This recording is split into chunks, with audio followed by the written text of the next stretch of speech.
Hello. Hi, Linda. I am just trying to. Hey, Nicole. Yep, I am live. I'm going to finish up that narcissist. Just trying to grab the link here because I wanted to make sure that the live actually went live before posting it, which is probably the best option since every other time I've posted that I'm going live, I've had technical issues. So let me just get this posted here. Can you guys hear me okay? Make sure my microphone is actually plugged in. Looks like it is.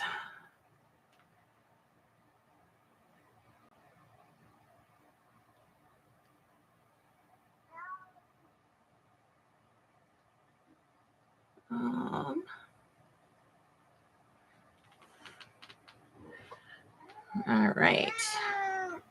Awesome. Hi, Colin. What's up?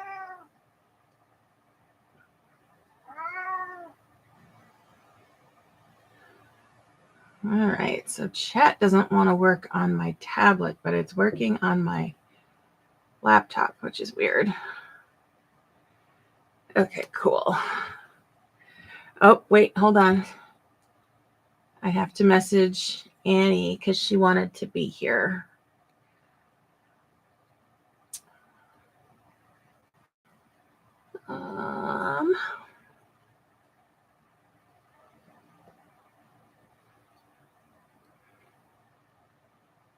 Open.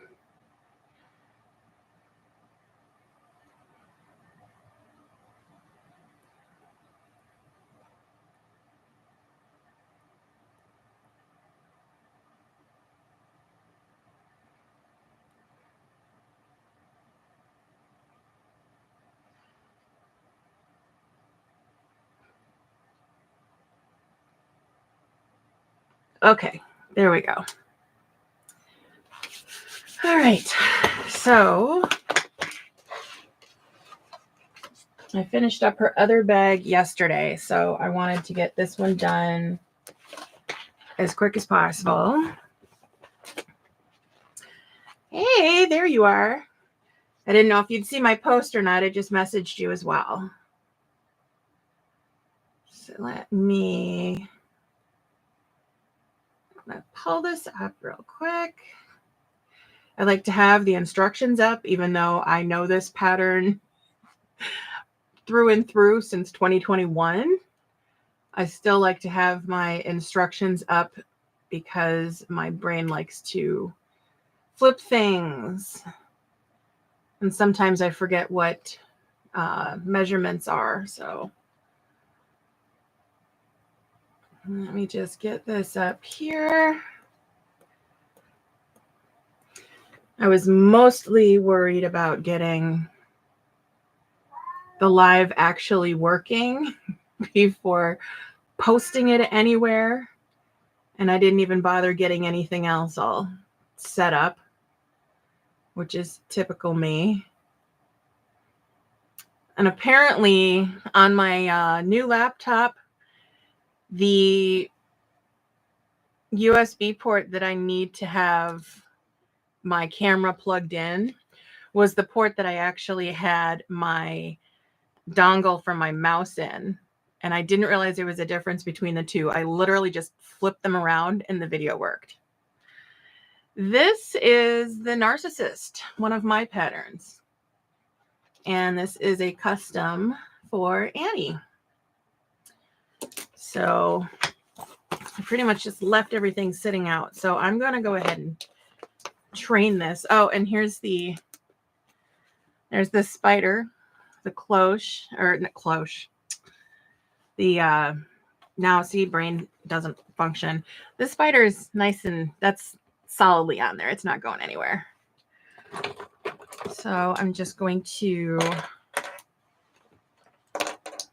get this trained.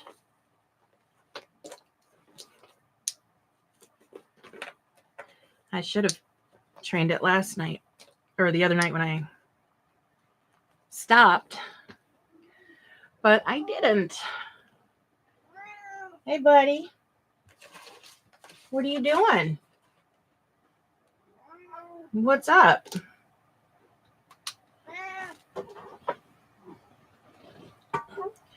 Mr. Man wants a little attention.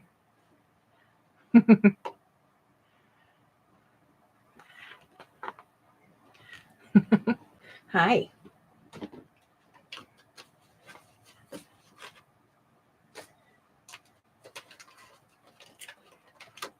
All right, so I'm going to do the side panels.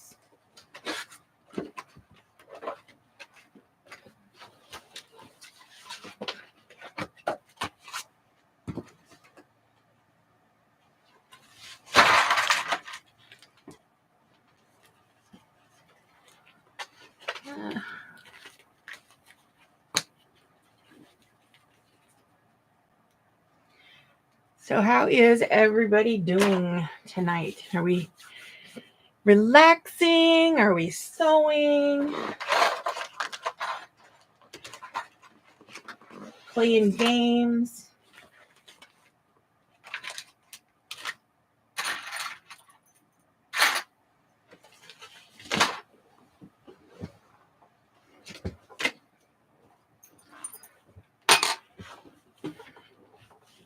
All right.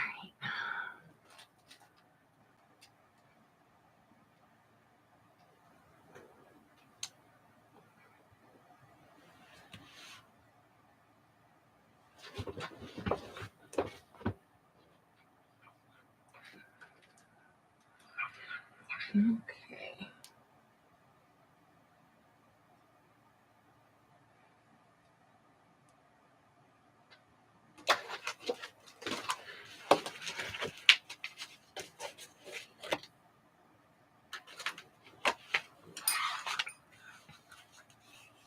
Oh my God, I haven't played RuneScape in forever. That is so nostalgic. I kind of miss it. I think I have it. Nope, I don't have it installed currently. But when I found out that it was on Steam, I grabbed it. 1:15. Oh. Yeah, I'm hoping to be in bed by then. Currently, it is only 8:17 here.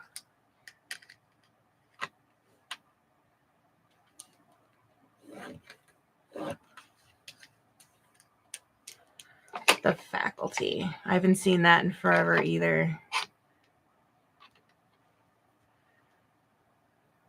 Yeah, I think I've got one account that's probably, oh God, it's older than my oldest. So yeah, it's at least 18 years old. Dude, I gave you attention. I'm not doing it now. Nope, I'm about to start messing with double-sided tape. I don't need your butt up here.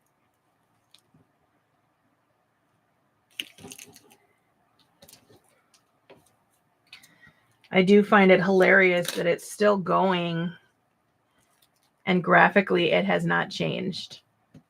I kind of love that. It makes it more nostalgic. But every time I actually go to log in, I forgot how to play.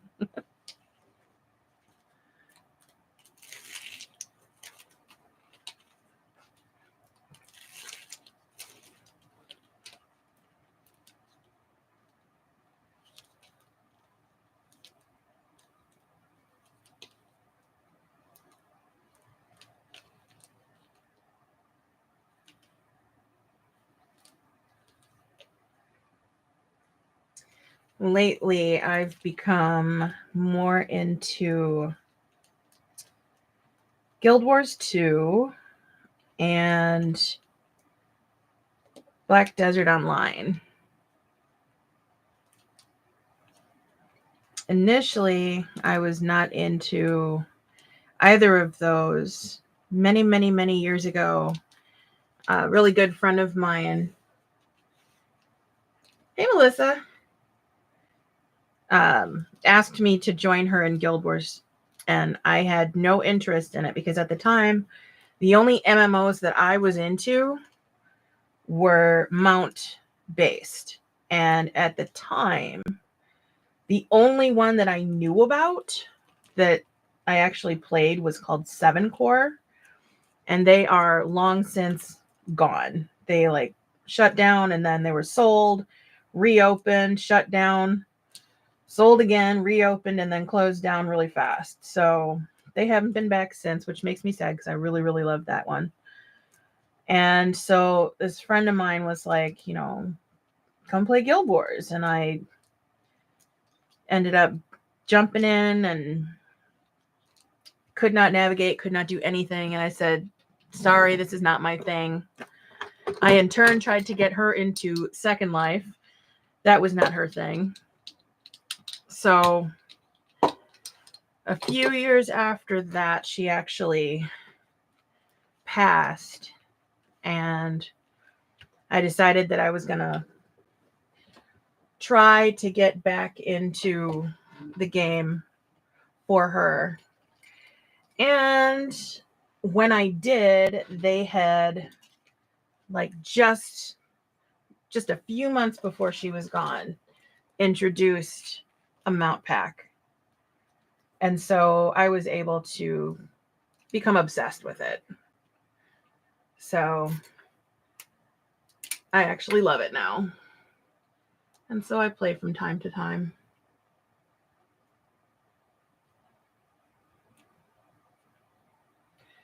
I don't remember seeing any updates for RuneScape. Maybe I just didn't really look.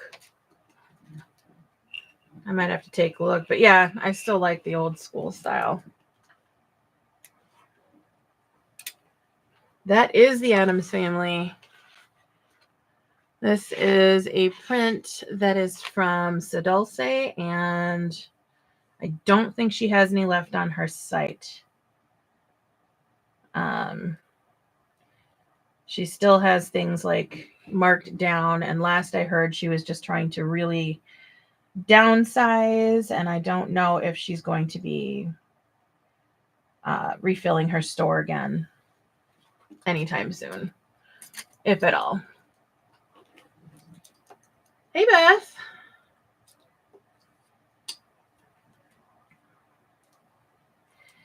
Yeah, Guild Wars 2 is a pretty fun one.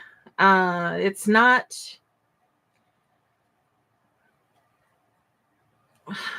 How do I describe it? It's like...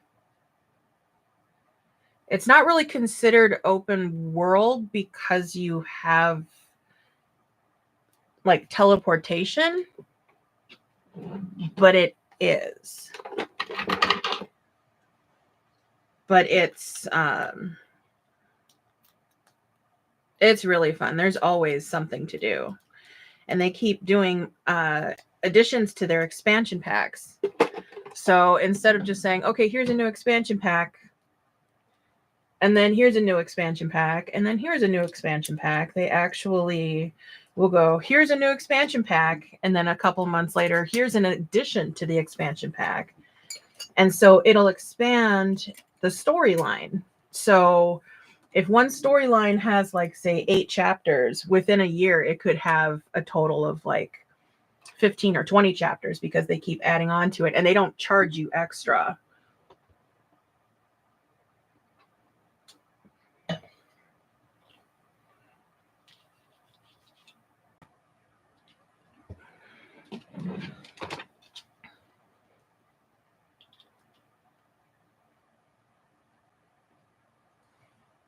Oh, wow. I might have to check it out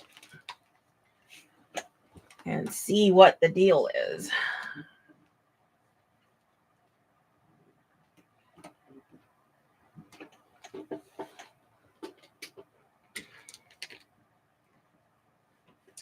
Yeah, I remember there was a time when I tried to get back into RuneScape, and literally the only thing I kept doing was fishing and burning my fish. I don't know why.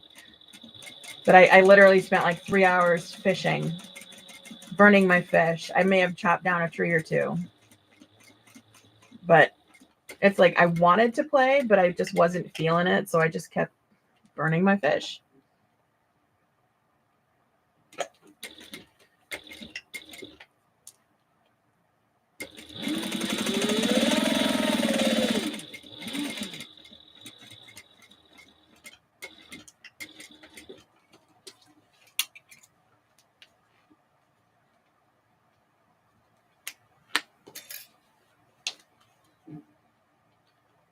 Yeah, I'm definitely have to check it out because it was fun while I played. I only have 2 characters, my original 2 characters. But maybe I'll start a new one so I can start fresh and go through all those fun tutorials again.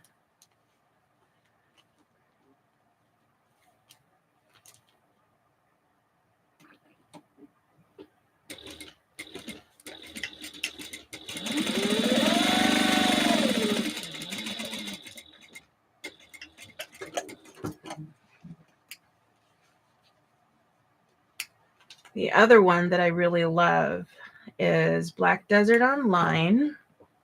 And that one is an open world, open world.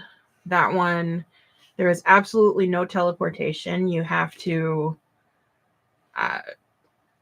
ride whatever your animal is across literally the entire map to get anywhere.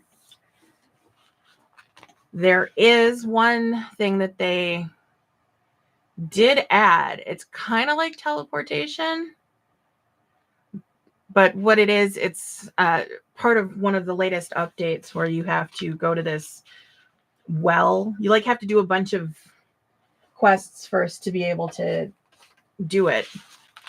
But you go to this well, which will spit you out wherever the heck you want to go. So technically there is now teleportation in it, but it is considered a completely open world. I remember before they added the well, there was, God, it would take like half an hour just to get from point A to point B.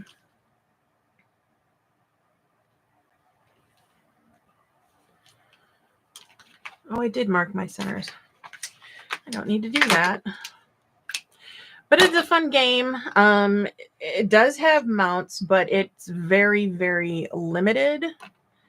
They have, you can start off with a horse, and the horses come in different tiers. You can get one from the store or from the,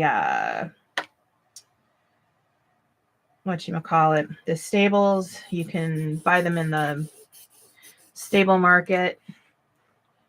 You can catch them wild. You can breed them.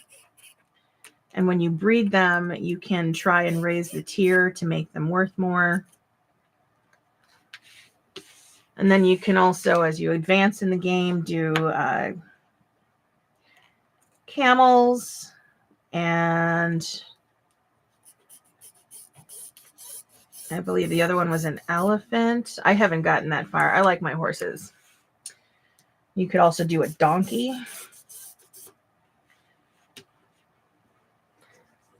Very few options, but it is fun.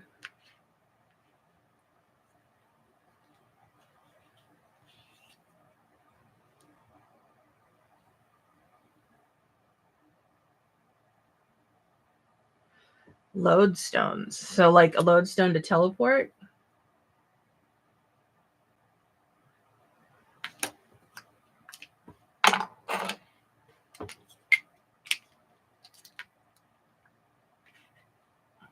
Seven and a half.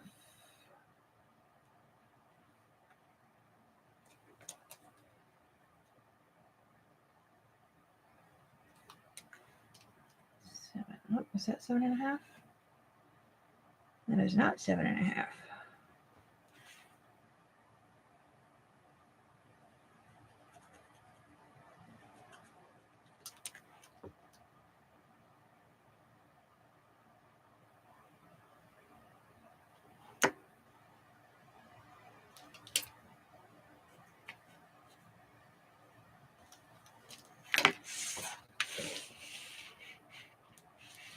Ah, yep. That is, I do like it when you can teleport to pretty much wherever it is you're trying to get to. But I think it's more beneficial to do just main areas. That's kind of how it was in Oh God, what was the name of that one? There was one that closed down within the last like 2 years that I used to play obsessively. Yeah, the name slips me, but you could like teleport to these camps, but then you'd have to walk to wherever you were trying to get to.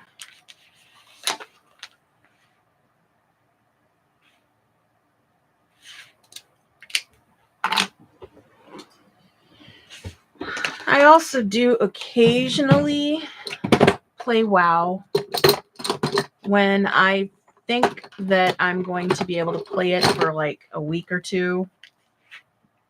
Then I will pay for a subscription for like a month. But it's been quite a while since I've done that. And the only reason why I pay to play when I do is because you can't really do much past level 20, I think it is, unless you have a subscription. Meaning that, like, I can use my mounts, some of them, but I can't do anything with them. Like, I've got this bat that I got at one point. I can't remember when I got it, but if you have a paid account, you can fly. Without a paid account, it just hovers above the ground.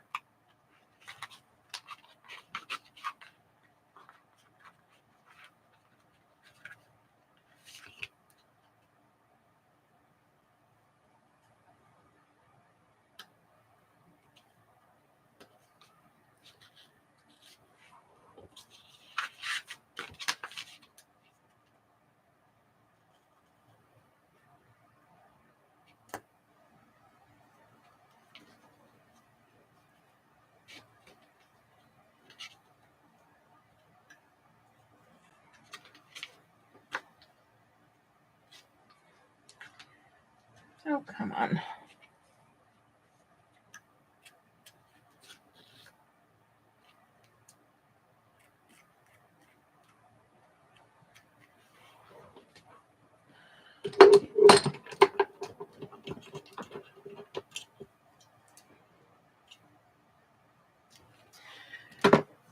Yeah, I've tried a few.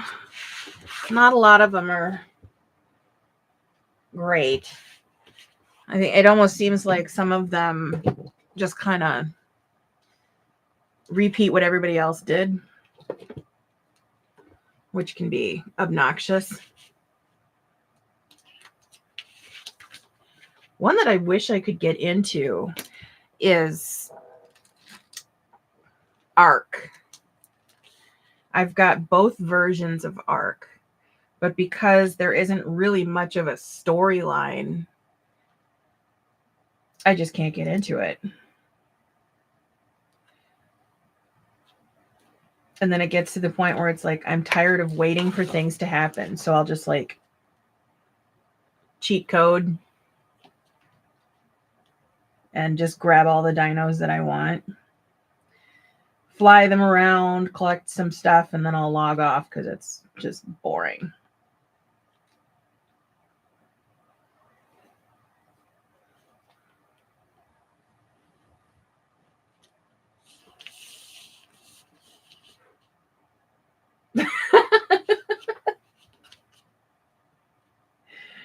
Welcome to the convo, Melissa.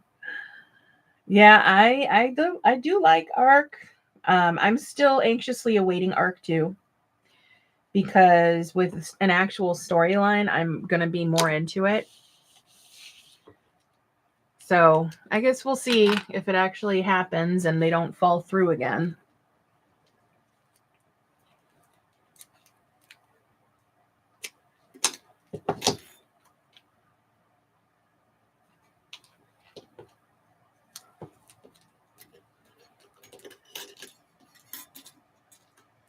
Oh, no, I totally mod it. I mod the hell out of it. Like, I like my dinos to have levels. Like, what was the highest I saw? It was like 2,000 or something.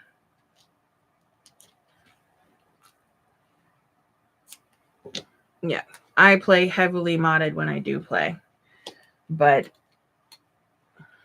I don't know, I've kind of debated joining an actual server just to kind of see what it's like to play that game with other people. But I'm a solo gamer.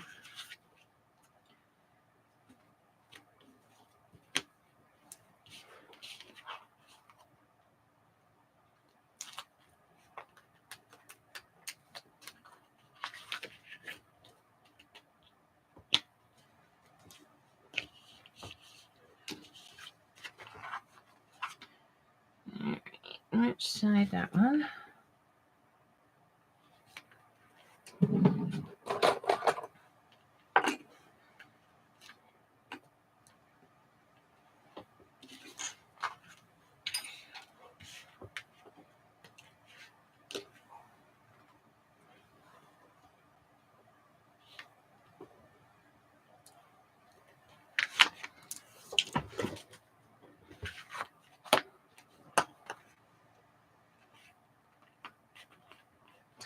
There's been too many games that have come and gone. I really wish somebody would bring 7 Core back. I loved that one so much. I can still remember all of the different areas.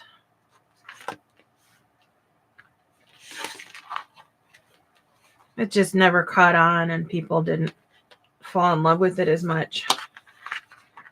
And it's like every time the company sold the game, less and less people would come back until finally they just couldn't keep it together anymore. It made me so sad.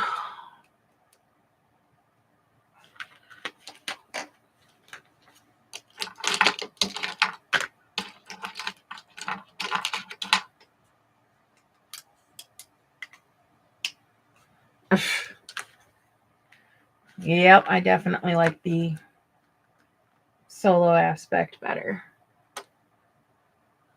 Let's see, where am I?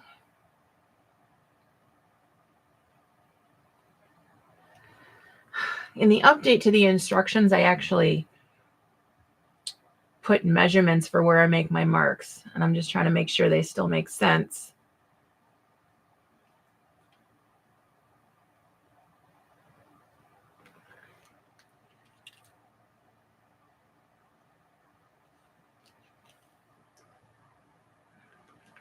Okay. 8 quarter.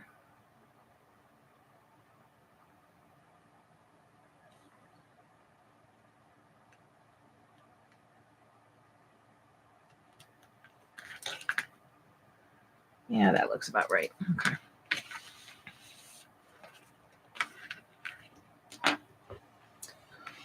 Yeah, it really does.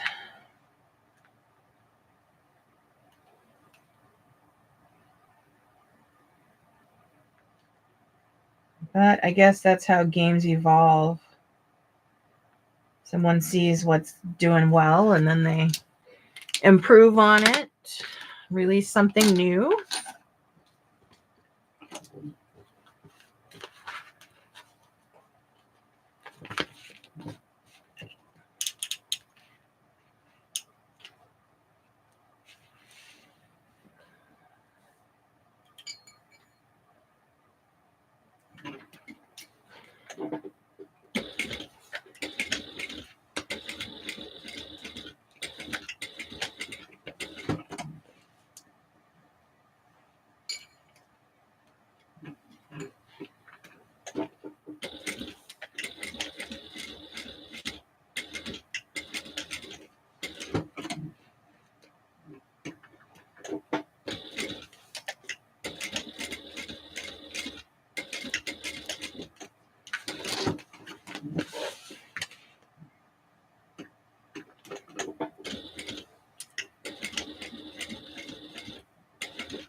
I allow my ADHD to rule my life.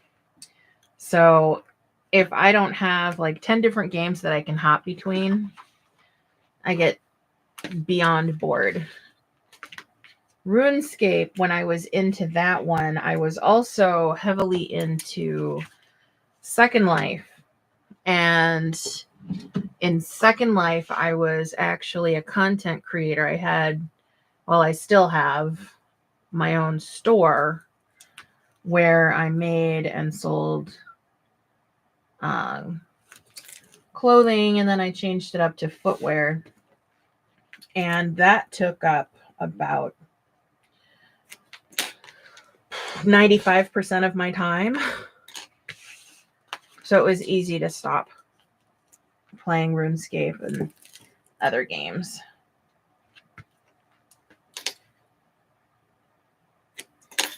But when I actually get into it, I do really enjoy it.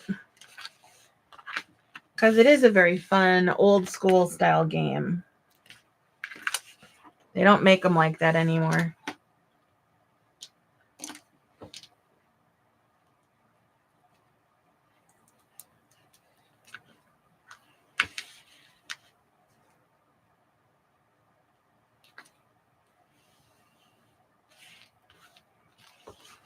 Oh, that is going to look so good.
Oh, that one went crooked.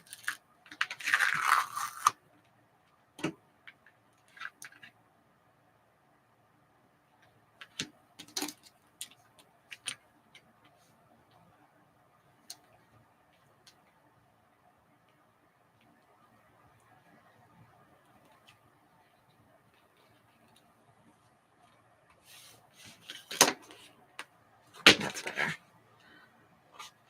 That looks good.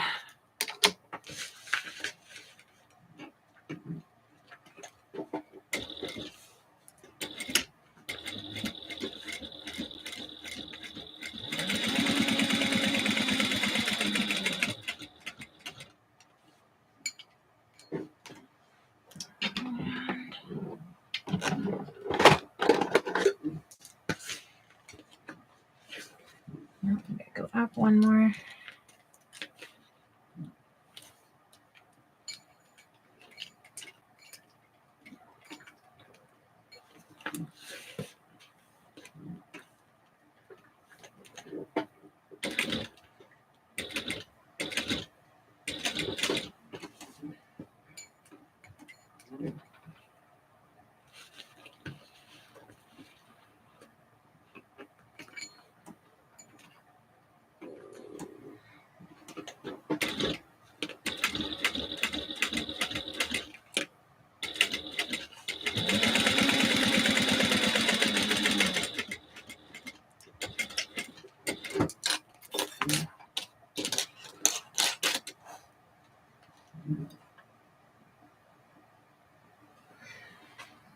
I am not familiar with those computers.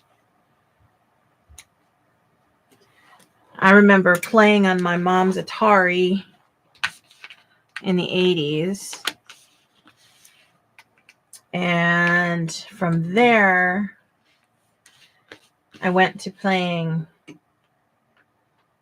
from Pong to like Oregon Trail on the Apple computers at school. And then from there, I jumped to Nintendo.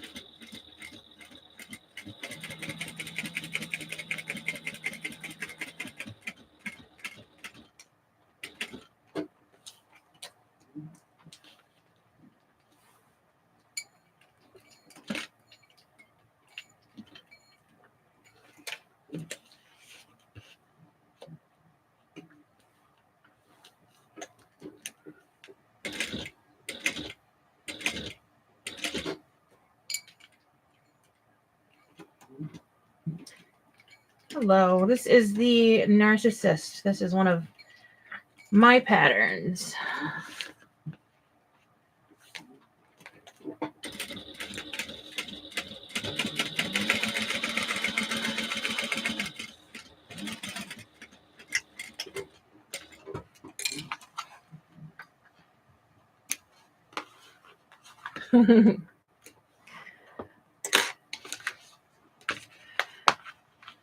If anybody in here was paying attention during the Greedy Clutch sewing marathon last year, Beth shared how I named the bag. It's actually kind of funny. This was made back in 2021,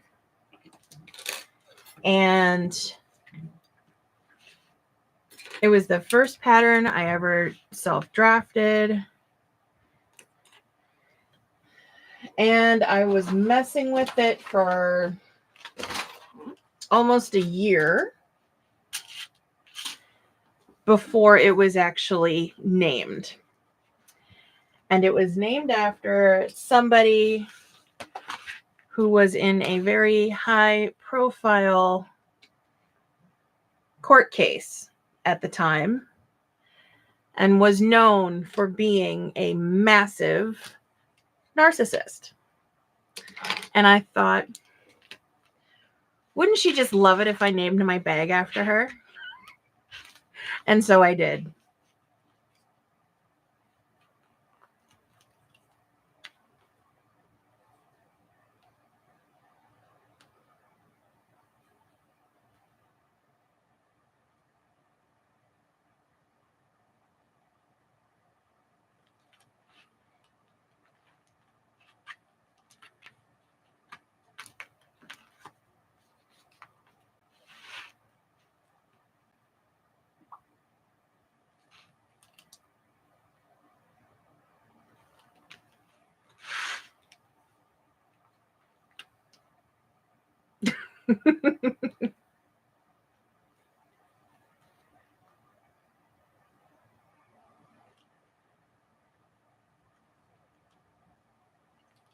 I'll give you a hint. She's been in a lot of movies, but she's not an A-lister. But the person she was going against in the court is one of the most high-profile A-listers of all time.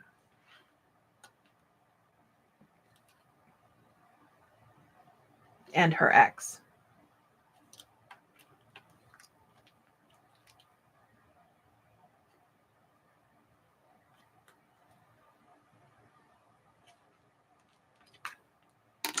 Yep. Named after Amber Heard.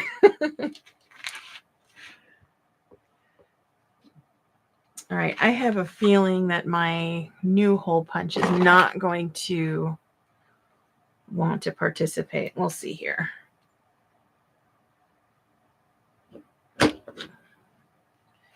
Yep, I knew it. Let me find.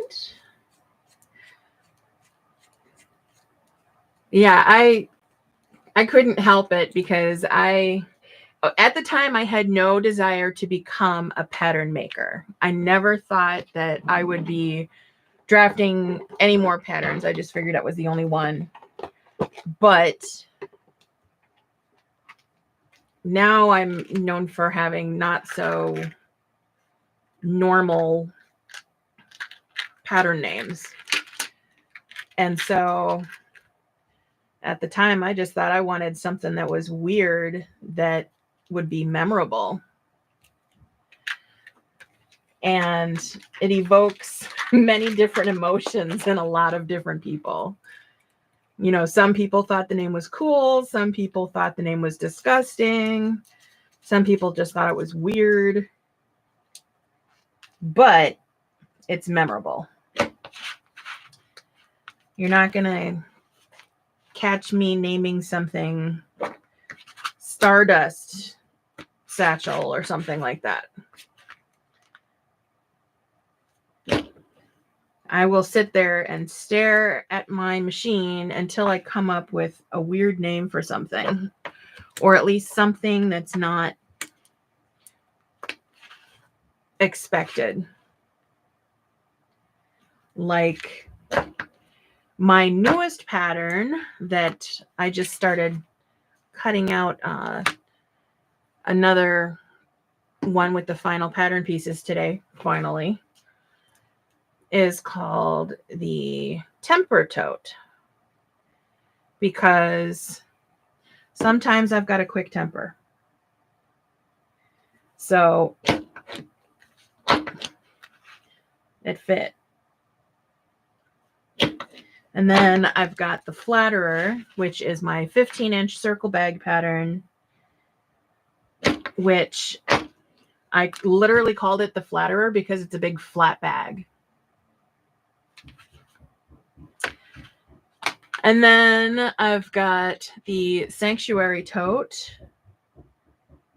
And I honestly don't know where that one came from. It just was kind of random.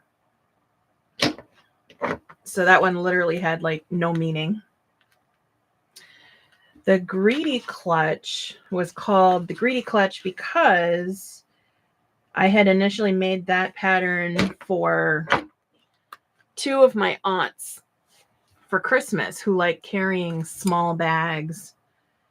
And I realized, me not being a small bag person at all, I carry Monica by Oro Rosa at the moment. And then for my laptop bag, I use my Temper Tote. So I like massive bags. And my new bag, if you're familiar with Oro Rosa's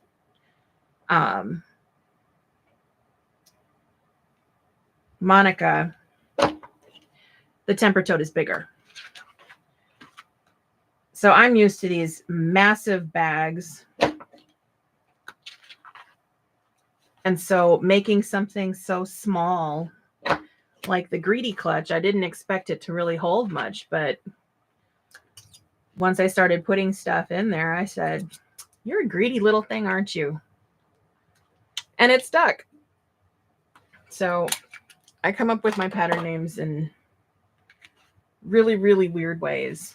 I have one that I'm currently thinking about in my head that is going to be called the Sweetie Tote, or not the Sweetie Tote, the Sweetie.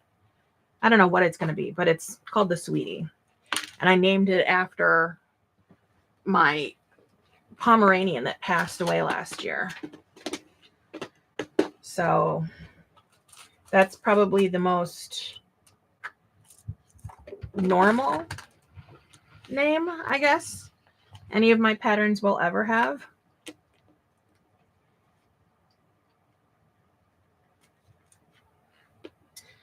The hole punch itself is decent. It's a brand new one though. I just replaced the one that I was using because it stopped turning.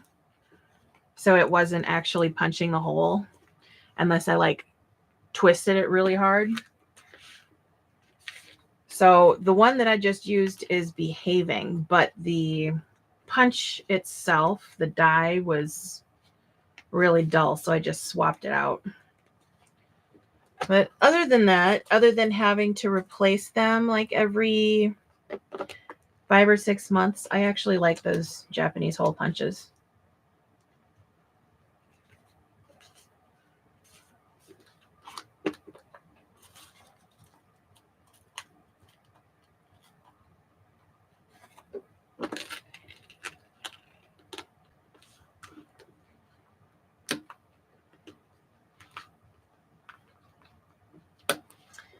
trying to think, what else do I have currently? I have, oh God, Melissa, what did I say? Like 30 or 20 something, 30 something patterns between finished, started, and sketched. We were talking about that a couple weeks back. I've got a lot. I just haven't had a ton of time to focus on them.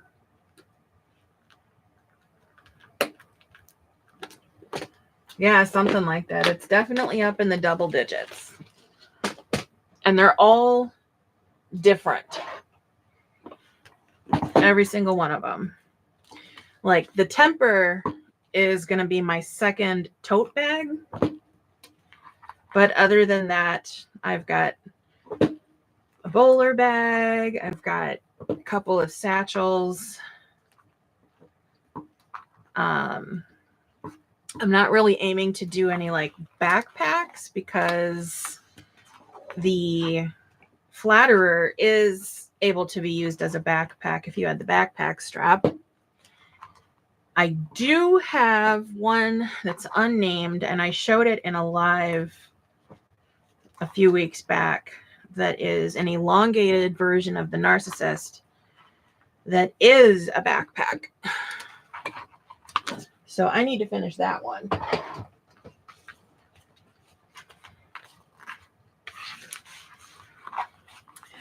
There we go. Those panels are done. All right, now, and I've already got the bag bottom done because I did that when I was getting pieces together. I should probably prep the corners really quick though.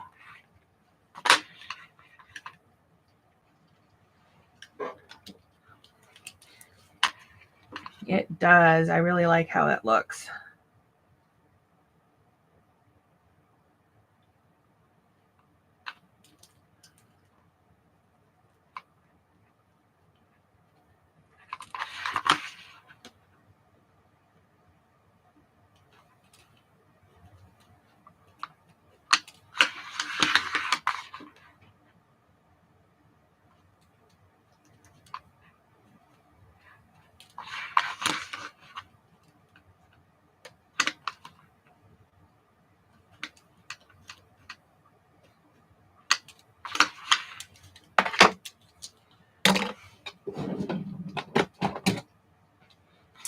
These ones are, yes, these ones are screw-in.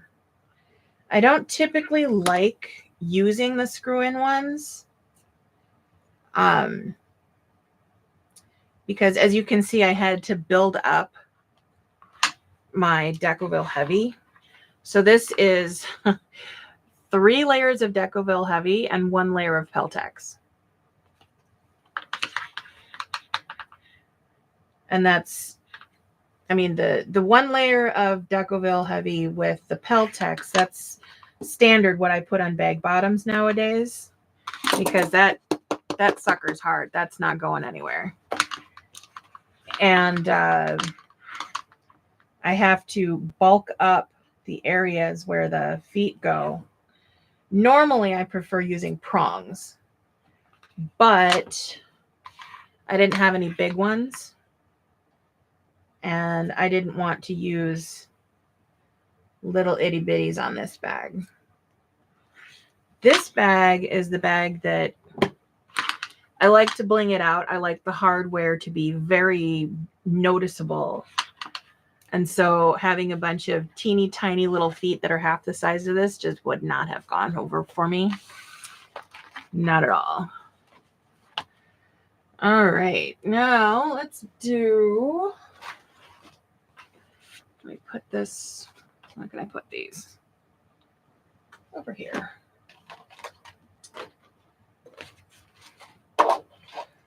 Now we're gonna do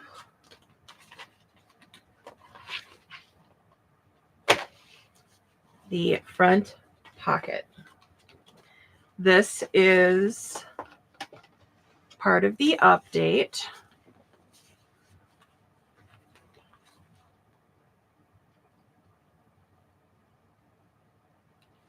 Yeah, I haven't tried riveted feet.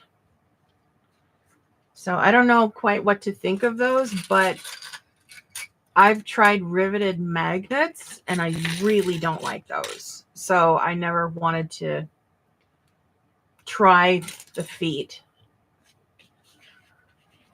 Let's see here. I need to add some stabilizer.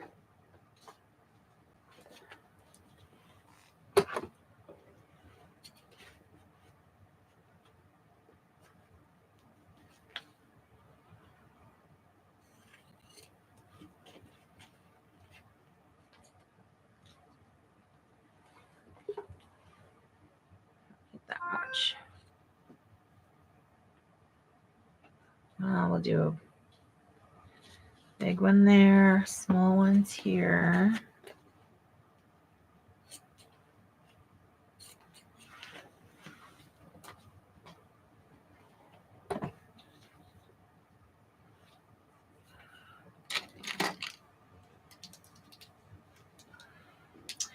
Maybe it's just the way that I installed them. I didn't really have any good luck with it. All I know is that I got a crap ton of silver ones and gunmetal, I think.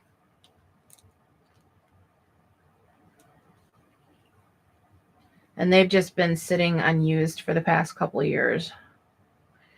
I had a really bad habit of, I have a lot of ooh, shiny moments.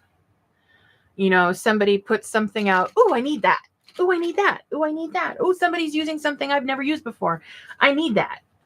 In reality, I don't need it. And it's taken a couple of years for me to finally get to a point where I know what I like to use and I stick to it. So if somebody's like, ooh, shiny, I'm like, yeah, but nah. Except for when it comes to like tools. I will try different tools. And I have videos that I need to put out. I just need to find the time to sit down with sanity. Like I bought 3, where's the other one? 3 different zipper jigs for putting zippers on. And they, while they may be useful to some people, I'm not a fan of them, but I'm going to show them off anyway. This, in my book, is the only zipper jig that I actually need. And I use this to install all zipper pockets. So can't quite get me with everything, but I will try stuff. I've got a lot of tools that I use for doing straight edges. The one that I primarily use is my foot here. Where's my, oh, I might help if I had the actual hardware, huh? Have a good night. Oh, that is awesome.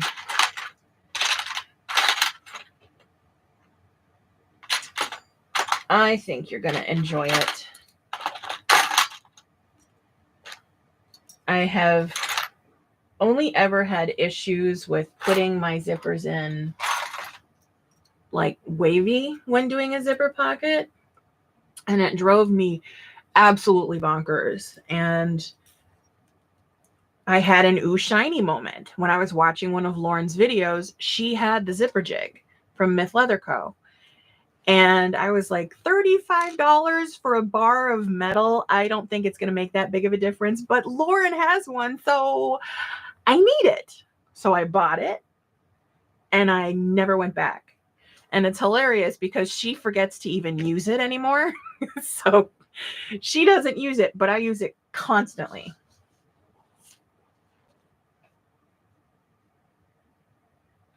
And I remember not too long ago, it came up in one of her lives and she's like, oh yeah, I have that, don't I? Maybe I should use it. And then she used it in the video. I don't know if she's been using it since, but she definitely forgot that she had it. Where did I put the magnet? Oh, there it is.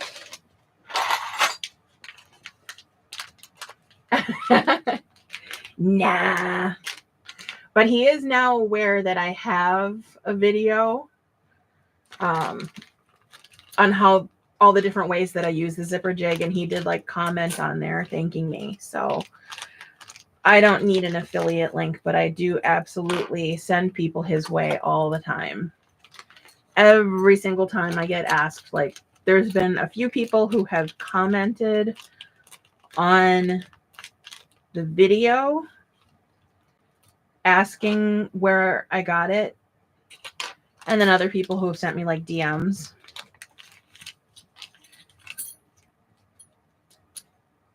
I can't remember which one of these screws. I think the big screws go with the plates.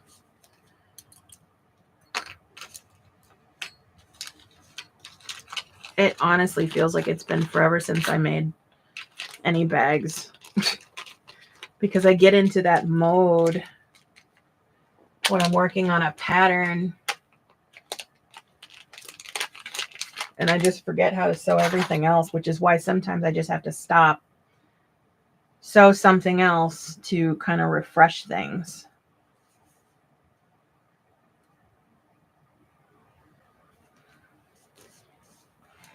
Can't really see through that. I should probably make sure I get these right with the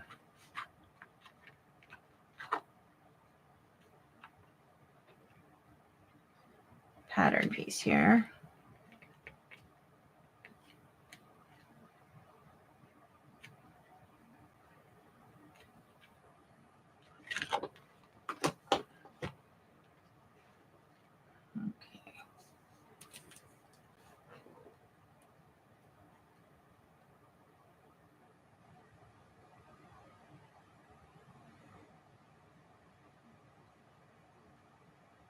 Okay.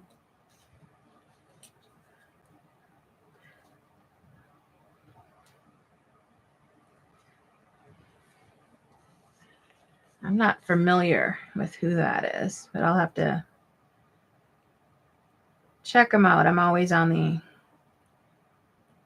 lookout for other people to watch.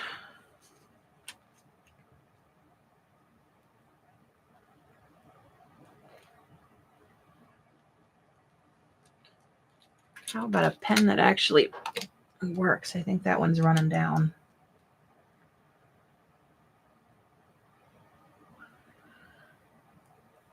Yeah, that's definitely a tool that it's like people don't really think about something like that being very helpful. But once you've actually used one, it's like, how in the hell did I ever live without this? All right, so I'm going to punch my holes now. And then I'm going to install it before I close up the pocket, because that way I don't have to maneuver my foot around it.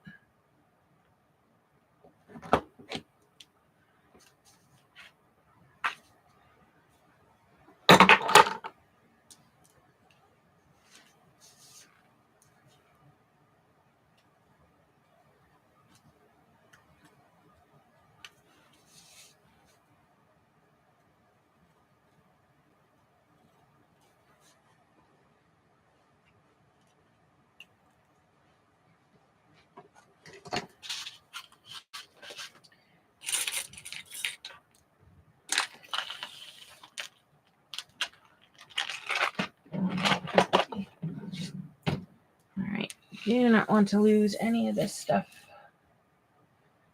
Stay together.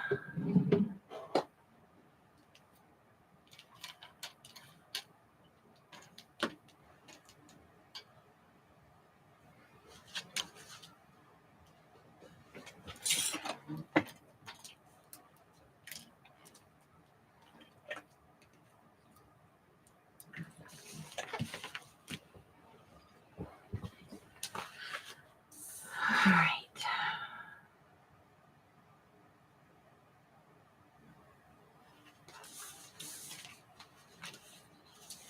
Oh, and I forgot to make my marks. This is part of the problem of revamping an existing pattern. So easy to forget how to do things.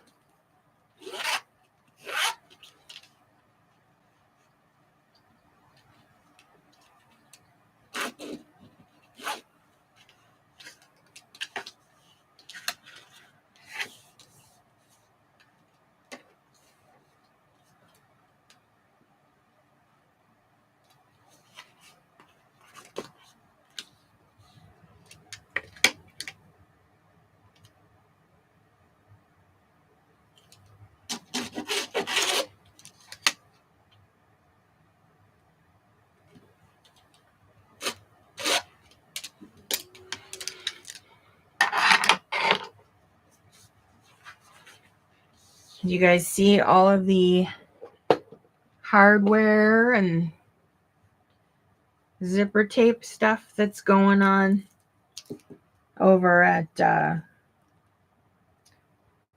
J&R Edwards and AFA. There is a lot of cool stuff on sale right now. I have a whole pack of zipper tape that I still need to open from AFA. And I need to get over to the J&R stuff and see what all I can get my greedy little hands on that I don't need.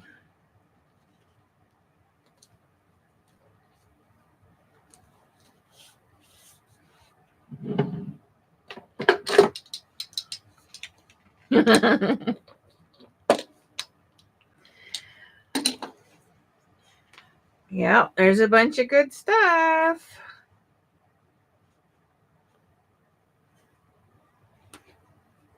So there's well, J&R Edwards, J and R Edwards is the company that bought JJ's. And I'm not sure if it's, did that even go through? There's one. There. Okay. I don't know if it's the JJ side or the J&R side, but right now they just did drop today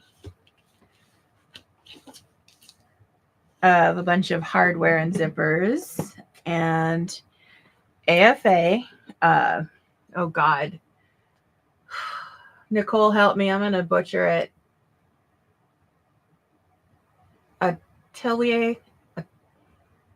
Atelier Fiber Arts. Oh my God. I should be banned from saying anything, especially since I'm not even saying it with a French accent.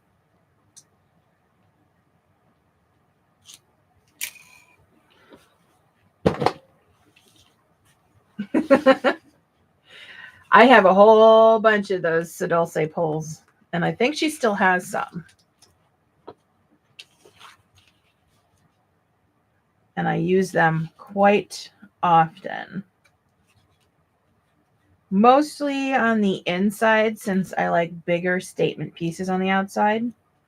So that's kind of become my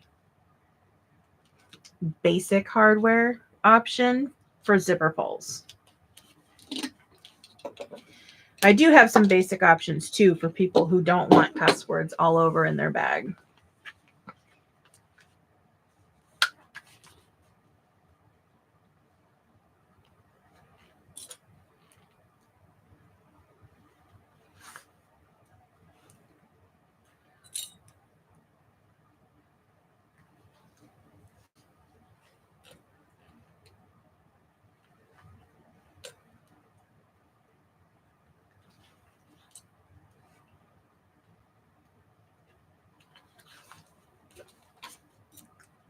All right. So for this pocket, I've got two versions in the instructions. One of them is for having a lining side like this.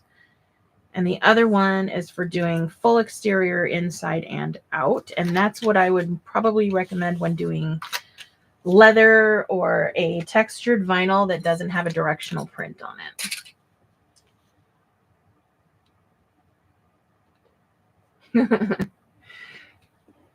Give me a sec here and I will grab those links.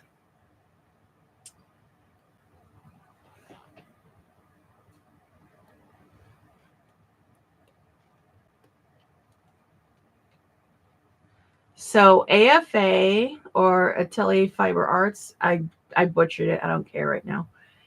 Is one of the top shops that's known for matte black hardware. She also currently carries gunmetal. There's been some grapevine talk about possibly adding other finishes, but I don't know if or when that will happen. I guess we'll see. And then, oh, let me double check on Facebook first to see if it was JJ's or JNR.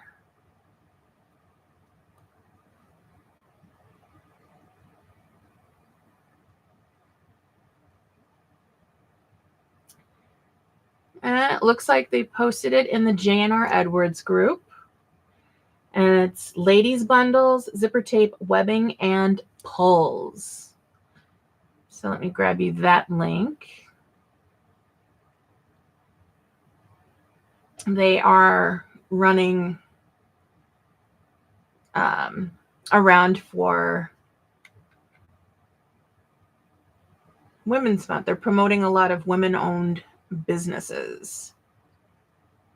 J and R, nope. J ampersand R.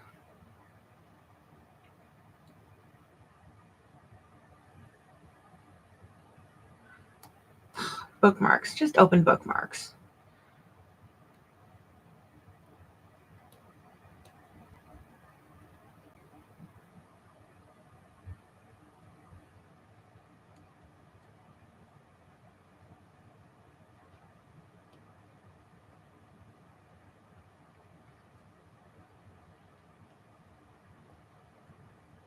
Let's see here. And there. Yep, since they bought JJ's, you buy through the JNR website as well. So even though they're running it in two separate groups, it's all the same business. It's all the same company. It's all shipping from the same place.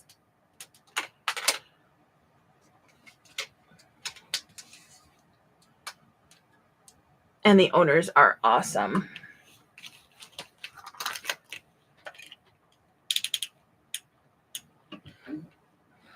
All right.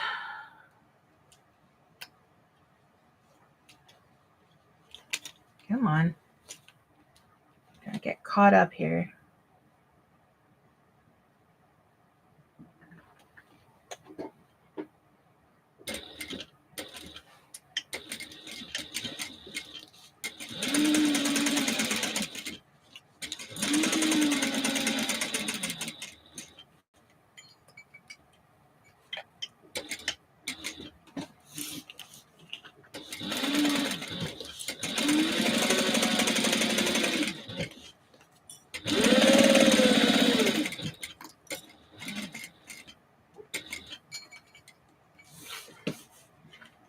Oh, you are most welcome. I love those shops. I'm a huge fan of shops where the owners are super real with you. And I don't mean just, places that'll where they'll swear and just talk to you like a normal person. Like, no, I like the shops where they actually treat people like people and not just transactions. And both of those are really good shops for that.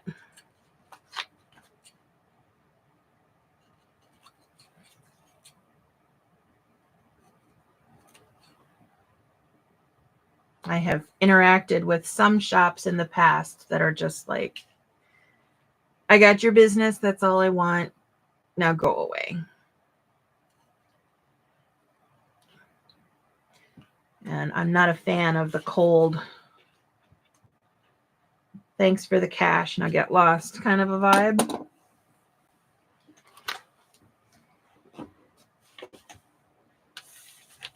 Oh, they absolutely will. Absolutely. All right. So now, because this is a stiffer vinyl, I'm actually going to heat it so that I can turn it without running the risk of cracking it.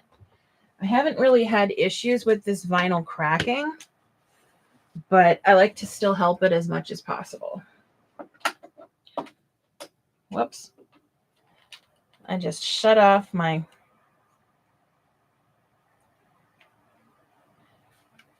There we go. I accidentally flipped the power switch instead of plugging it in. Yes, I love my steamer.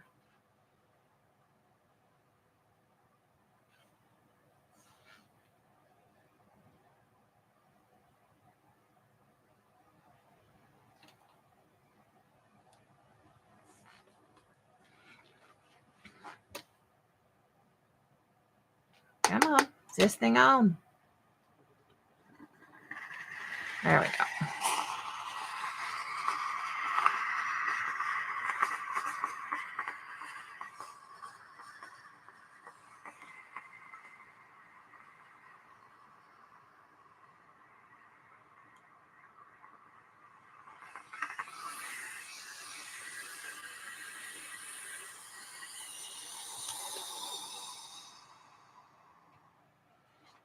And if you are not familiar with using steam on vinyl, it just makes it really soft, really easy to turn without damaging it. Although you do have to work kind of quickly so that you get most of it turned out before it starts to cool down.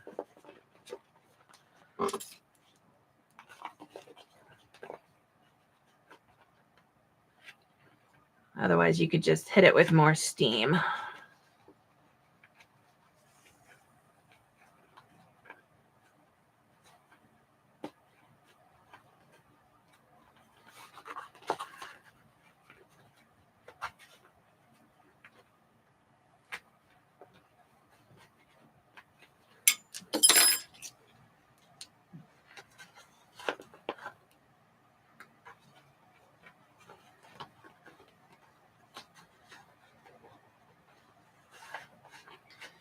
I think I absolutely need to do my nails tonight and stop procrastinating.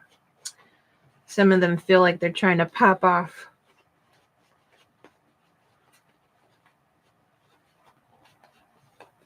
So if you happen to see a nail go flying across the screen, you were warned.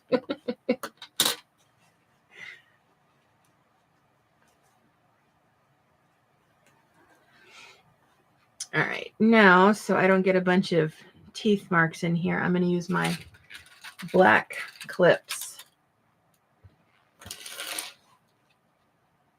to pinch everything together. Because these ones don't have those little dots on the inside like the little plastic ones do. And while I can heal the vinyl and get those marks out, I just don't want to.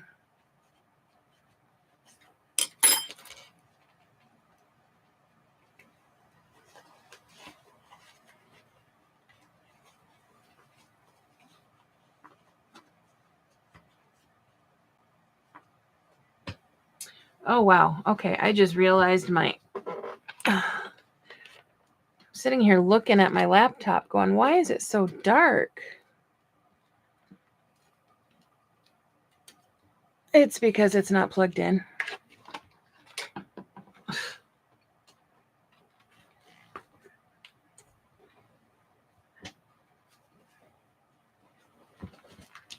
There we go. Now it's nice and bright again.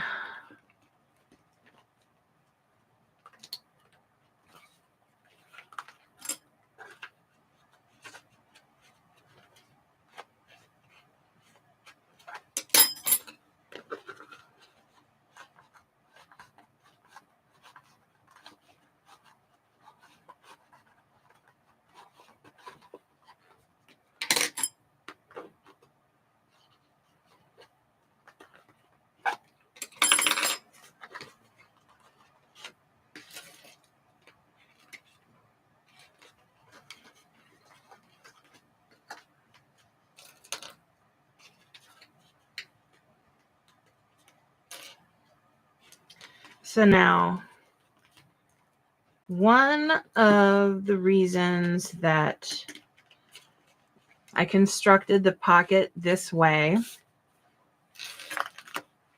is because it's easier to get all of the hardware on from the open side. But the other reason why I did it this way is because... oh no, this is like the worst time for a damn brain fart. Oh.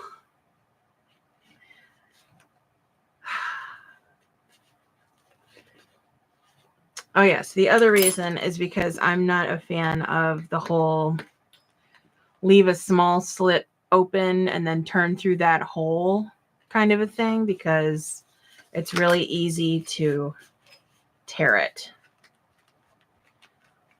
To tear your stitching and then possibly tear the fabric, and I don't like that. So with this, you get a nice even edge and a nice big spot to put in your hardware.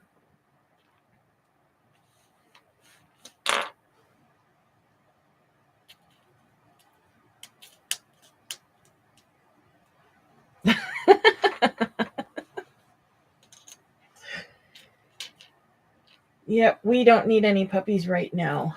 We are thinking about getting one, but it will be a Pomeranian. We've decided we're Pom people.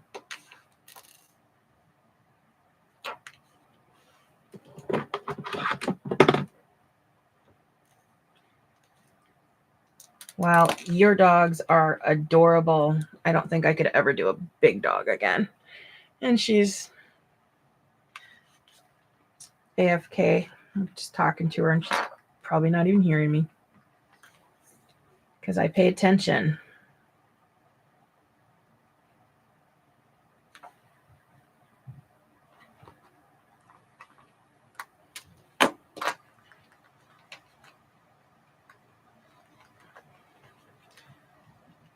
Pretty sure I got the right screw, but let me just double check. I don't remember them coming with two different sizes of screws. Yep, that works. All right, I'm just going to put a little bit of glue on here.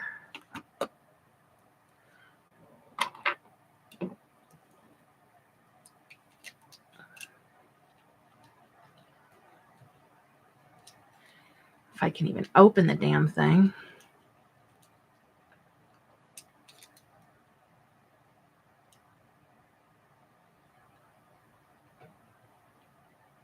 Come out.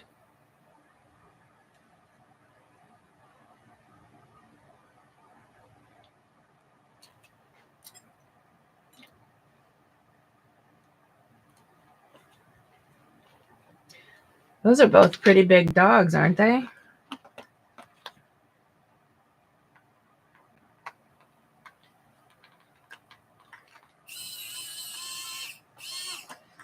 I grew up in a family where we mostly had Huskies or German Shepherds. And I now currently have a 5-pound Pomeranian and a 20-pound Alaskan Eskimo.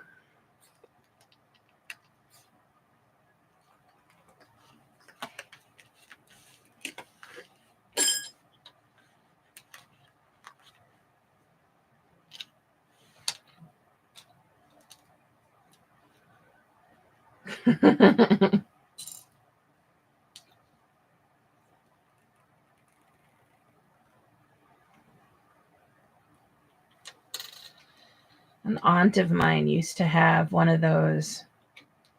This might be one of yours. I don't know. I can't remember what it's called, but they're those big, massive, fluffy, white mountain dogs. They're like huge.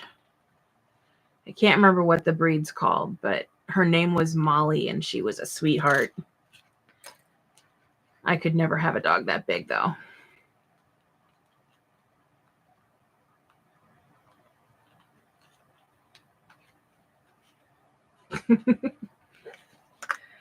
I think most dogs are a pain in the butt. But they're adorable. That's why they get away with it.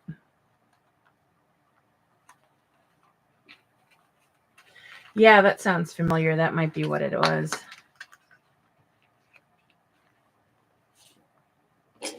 I remember I was giving her belly scratches one day because I was over their house sitting for them while they're out of town.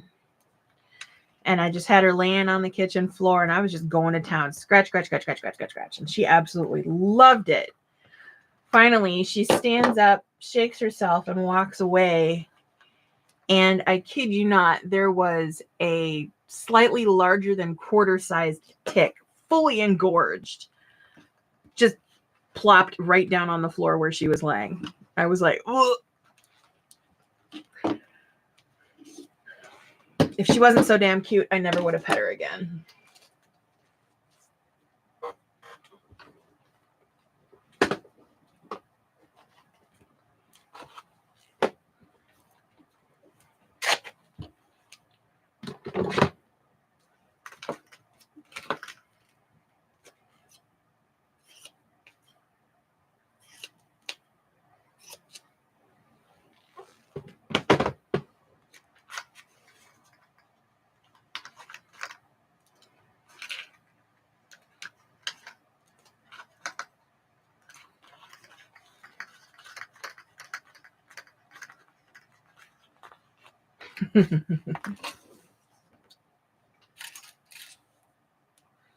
I do love a good dog.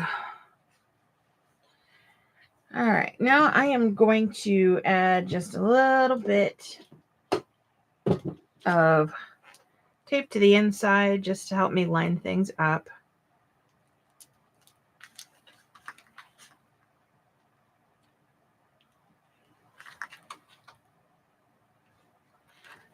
We are finally getting to the part of the bag that's actually quicker. And if you've ever made a narcissist before, I switched from my hybrid method to drop-in lining. So it's a little bit easier in the end. Although I still like the hybrid method, a lot of people probably found it confusing, but also didn't really want to turn the bag twice for top stitching and all that, which I don't blame them. I write weird patterns.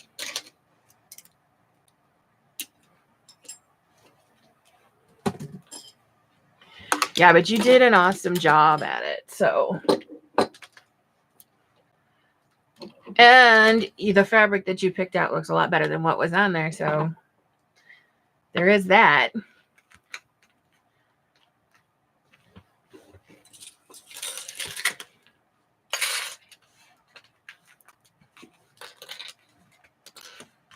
All right, so now I'm going to top stitch this thing closed. And then I'll add it to the front.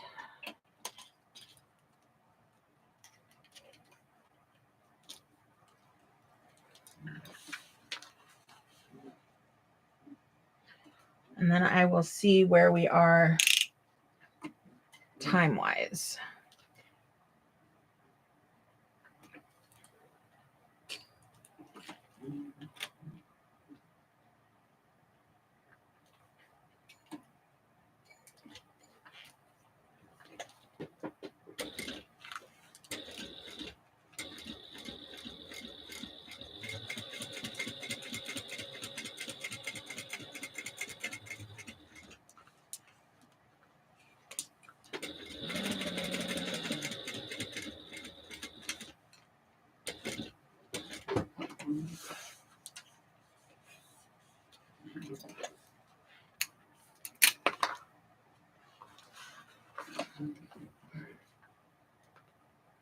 Pull the threads to the back.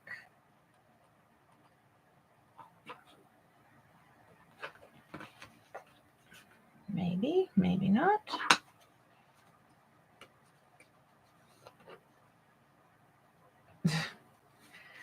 It just now registered like 36 minutes later that my daughter came down here and stared at me like I was crazy because I was talking to myself. She knew I was getting or planning on doing a live tonight. And yet I get the crazy looks. I'm a little slow.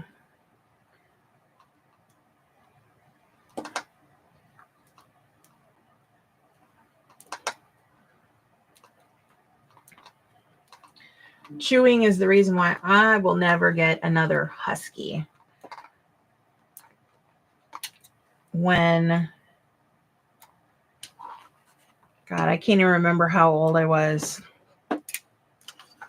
But we had a purebred husky that was born from a dog that my aunt and uncle had.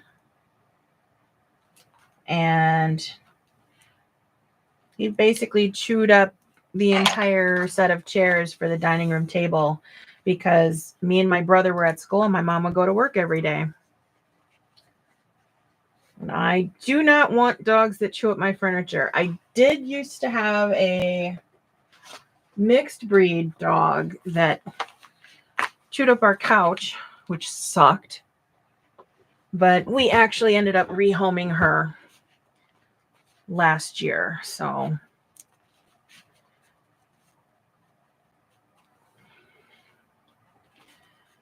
all right, let's hope that I cut this right because it looks like it's going to line up.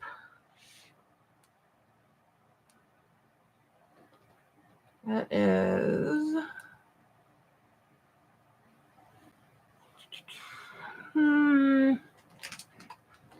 Let me get my...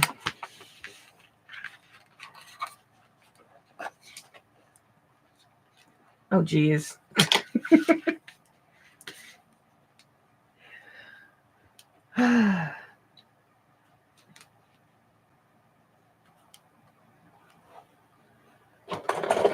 Well, I mean, I guess it could have been worse. It could have been more than a chair. So there is that.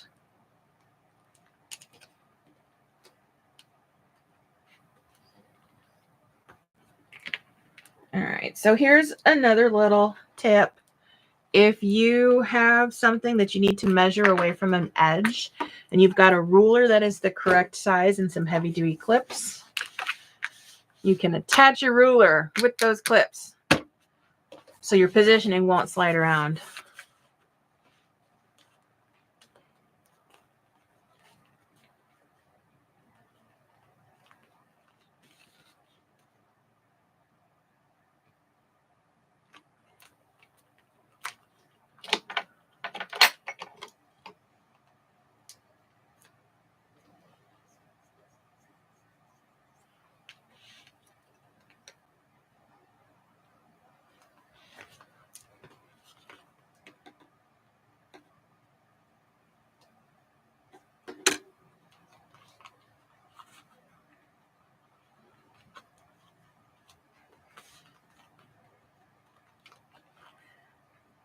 almost perfect, but very damn close. It took me, oh my God. You know how they say measure twice, cut once? I measured like 15 times. And then just as I was about to cut, I measured like 5 more times. I was like, I do not want to mess this up. I do not want to mess this up. I do not want to mess this up. So now I'm hoping I did not mess it up. Well, that's what you asked for. So I'm really hoping this works.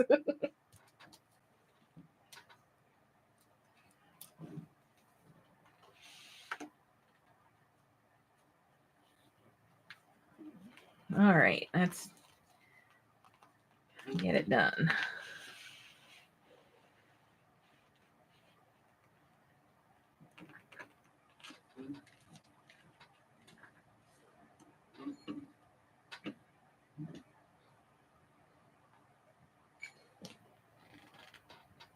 I actually do enjoy fussy cutting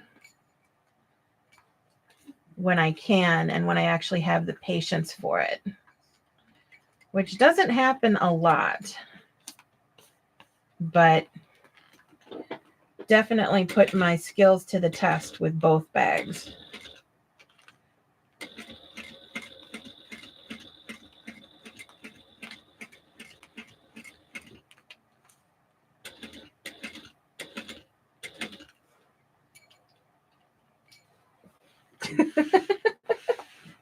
As you should.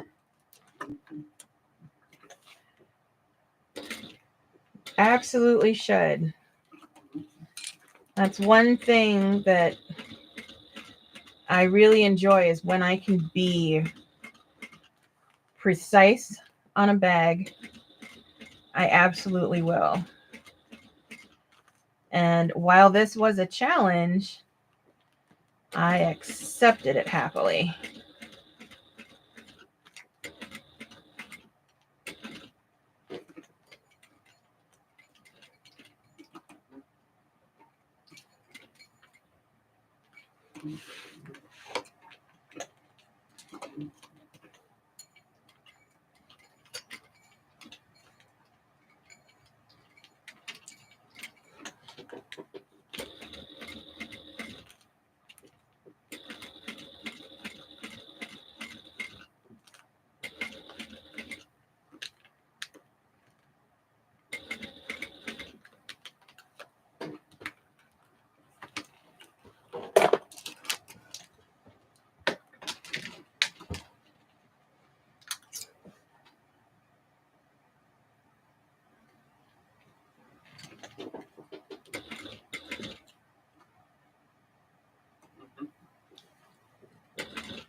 All right, let's see how that worked. Oh, it shifted slightly.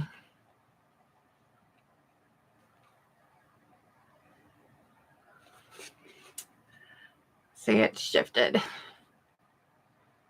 But I can and will fix it. All I have to do is I'm going to slice the threads right here and then pull them loose to about here. And then I'm going to completely remove this side. I'm going to shift it down slightly, and then I'm going to start stitching from this side to get that side down first, and then I'll do the bottom. I have done this several times.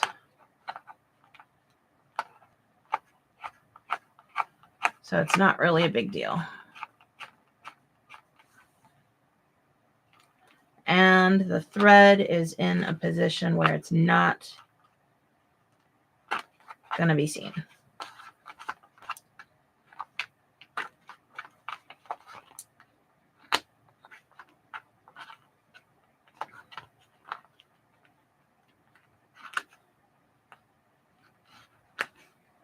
I would have used some double-sided tape on it, but the problem with using double-sided tape on an exterior pocket like this is that if it still shifts, you're going to get that residue. And I don't want to deal with the residue, because vinyl like this, the way that I would deal with residue is with isopropyl alcohol. And if you use that on vinyl printed like this, you're wiping off all of the ink. So, and I am going to treat this bag before packing it up. So it should last longer.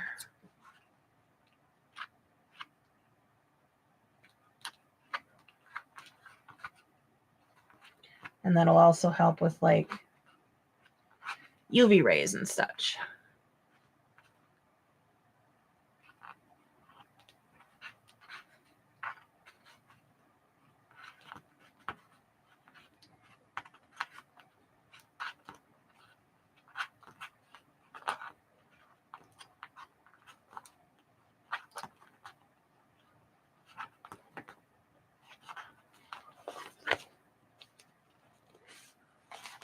Let's see, we need to go.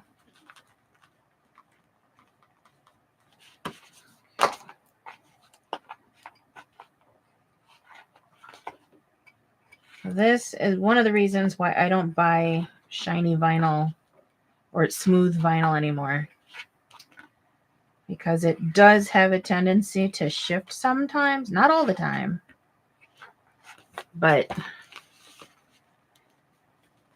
sometimes.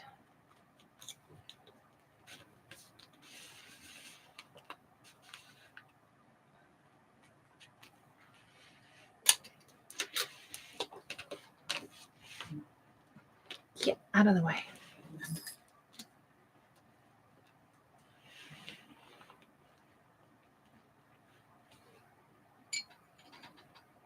And then I just have to go right back in those same holes.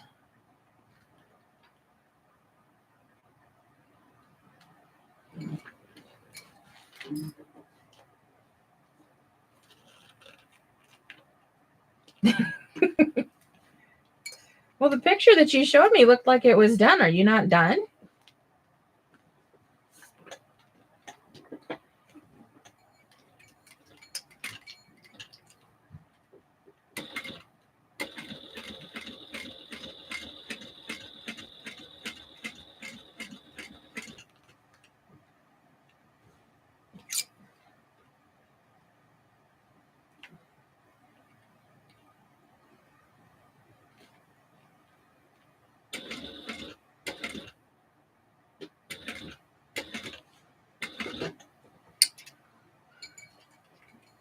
Ah, okay. Gotcha.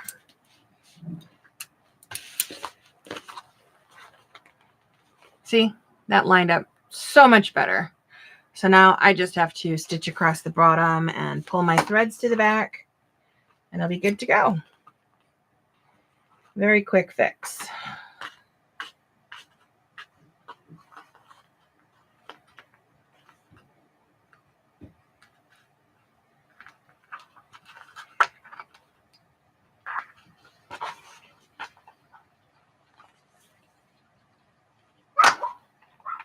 What are you barking at, Kiva?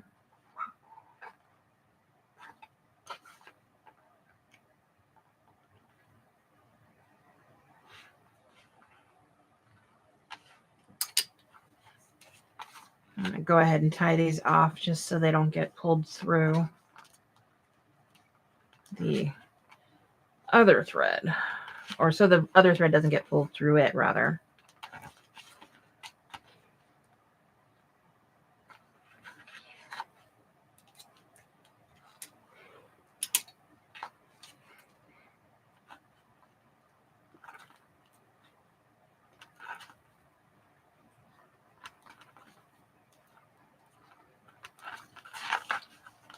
I'll tie these ones off too, just to get them done.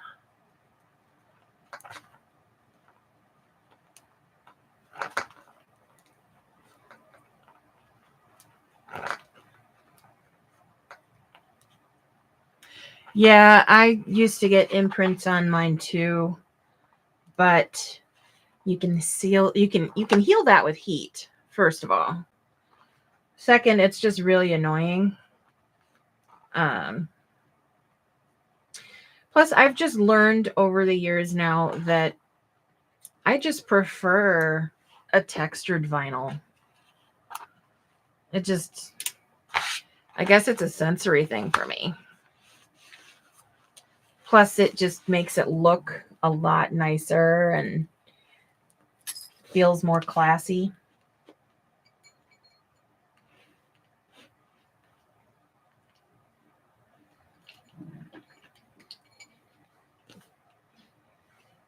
Where the hell? Oh.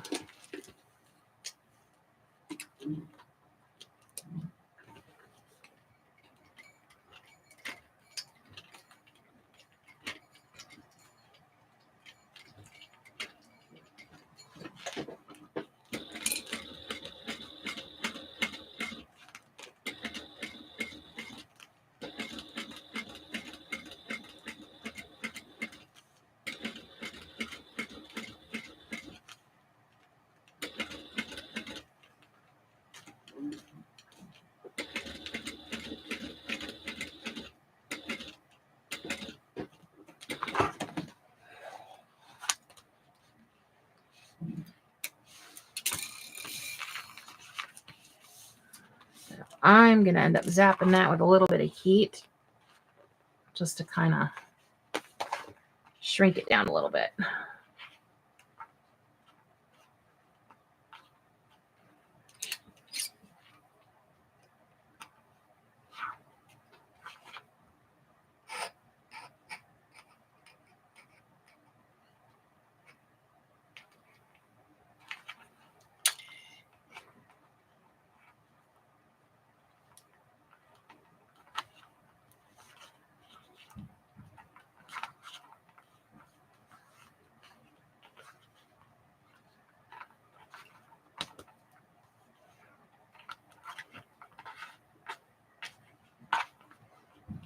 And then just because I can, I'm going to merge both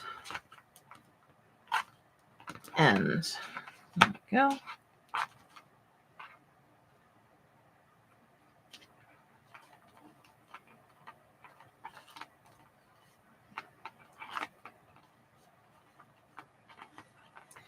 Yeah, I've got this dotted vinyl that I found on Amazon, and I didn't think it was going to be like an amazing quality, but I took a chance even though it was like $38 a yard,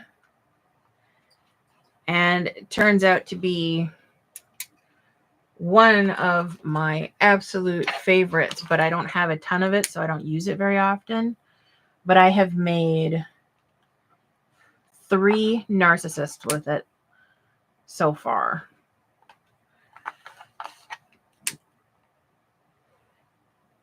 And it's just a bunch of 3D dots. It's a car upholstery vinyl that I really, really like.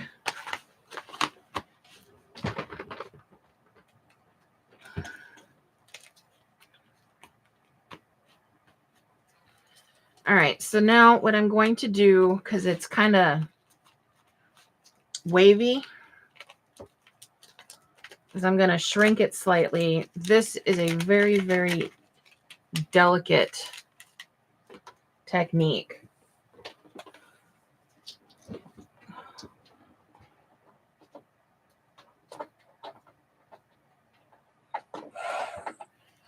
Oh, you are not already on. Jerk.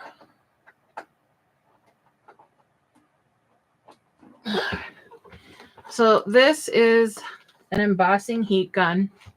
It gets extremely hot. So I have to pass it over the vinyl quickly.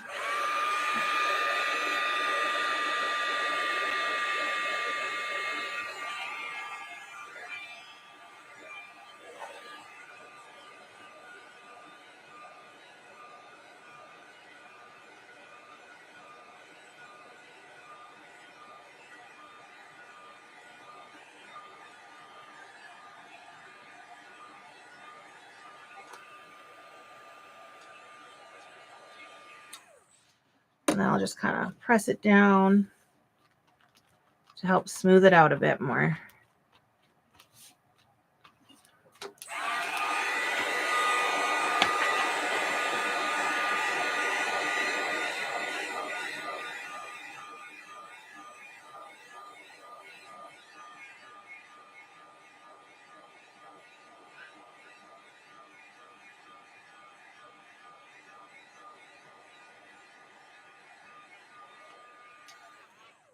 Yeah, it's definitely an issue with smooth printed vinyl. I've never had that issue with marine vinyl. But marine vinyl is also slightly textured.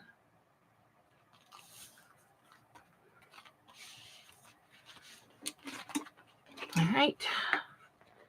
So that tightened up a bit.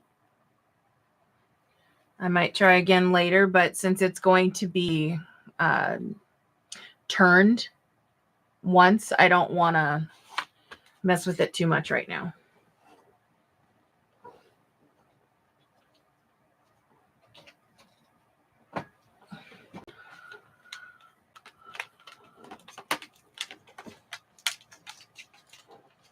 Put this up.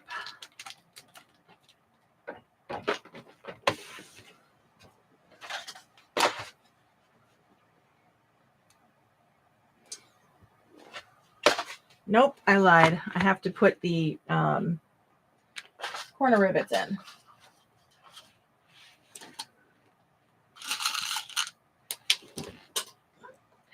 Or I could just throw them on the floor. That works too.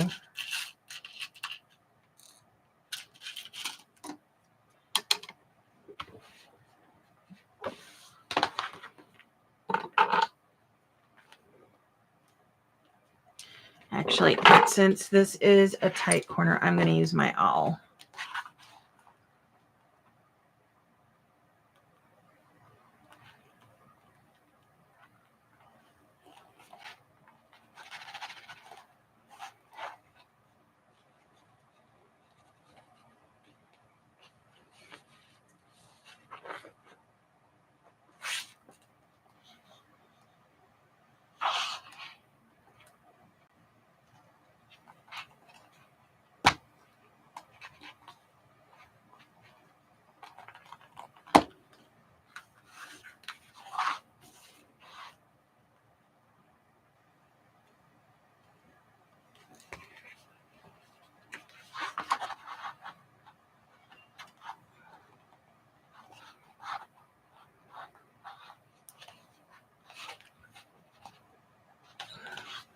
The only thing I hate about using an awl for making holes is if there's double-sided tape in there, the awl picks up absolutely every bit of tape, and I just threw another rivet.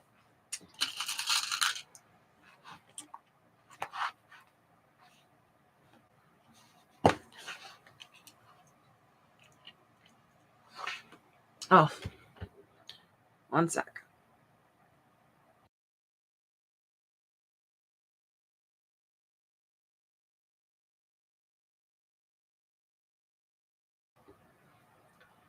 Okay, I had to cough really hard.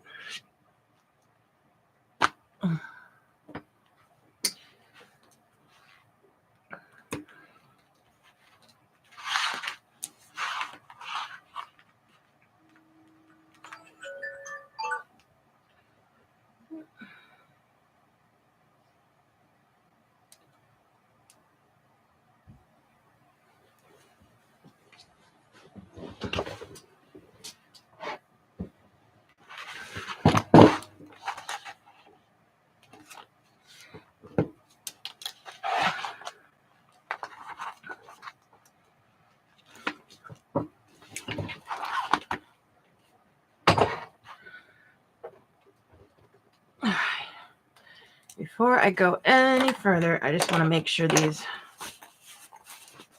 line up. It's gonna be hard to do without the... All right, well, here is the bag. I'm done. Peace out. Good night. I'm kidding. So Annie, that's what it's gonna look like roughly when it's done. Of course, there's gonna be the lock right there, and these are gonna be sewn in nice and neatly.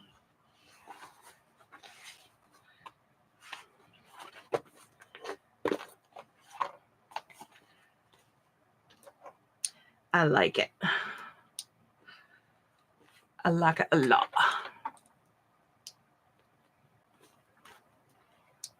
Gosh, too bad you can't do GIFs and YouTube chat. I'd be GIFing it all over the place.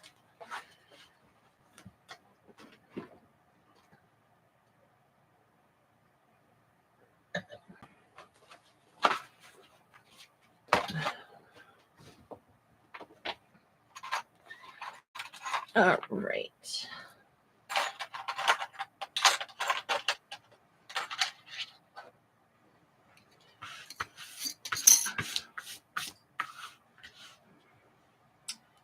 Now I need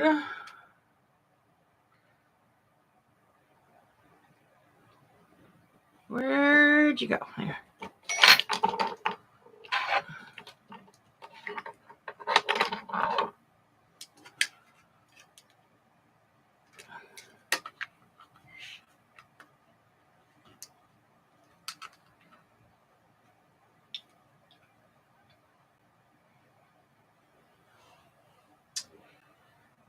It would be great if I could remember where I put everything.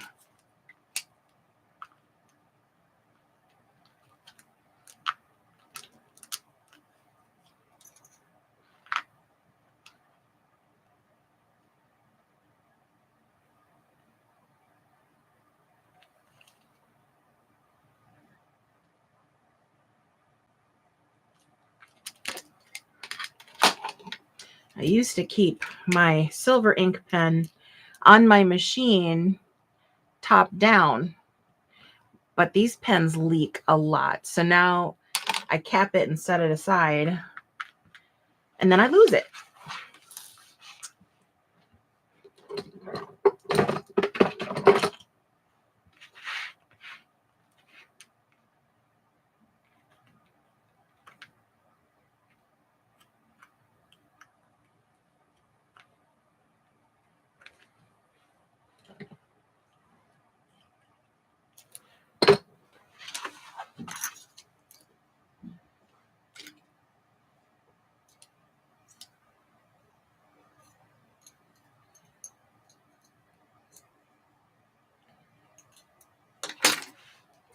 I always find it weird that on some of my bag tags, there's some kind of seeds that get stuck underneath there. And the other day, I think somebody in the So Whatever group posted something about finding these on their tags. And I think somebody else said something about how the manufacturer was next to like a seed plant or something where they like do packaging for agricultural stuff. And somehow some of it gets into the metal factory, which I thought was weird. And then somebody else said something along the lines of it being something that they pack the hardware in to make sure that it's properly packaged so it doesn't get damaged. I don't know which is the truth, but it's still weird finding it.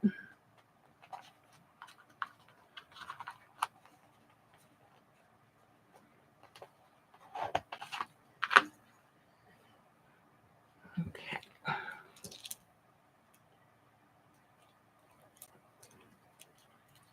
So after this, it's just exterior assembly,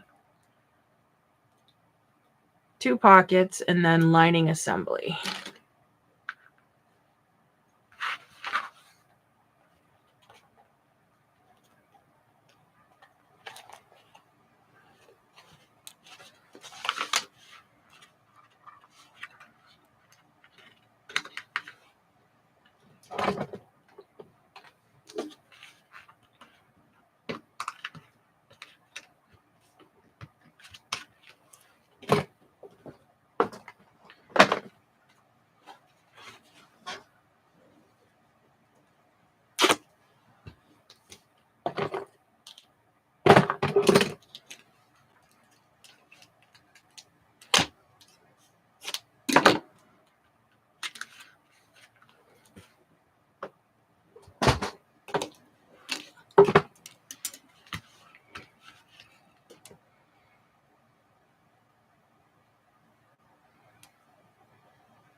All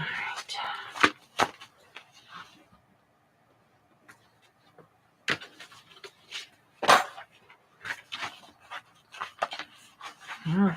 Okay. I'm going to do this side first.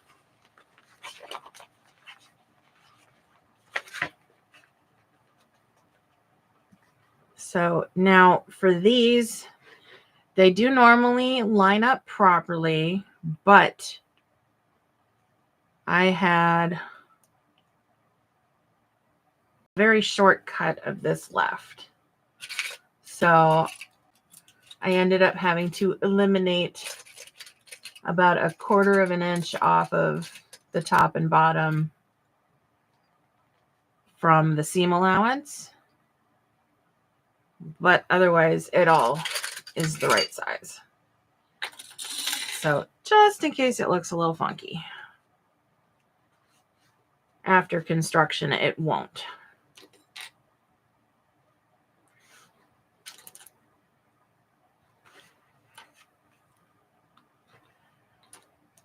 I should have bought more rolls of this when I got it, but that was before I knew that she was going to be getting rid of everything. I think I got some of this in cotton or canvas. I can't remember.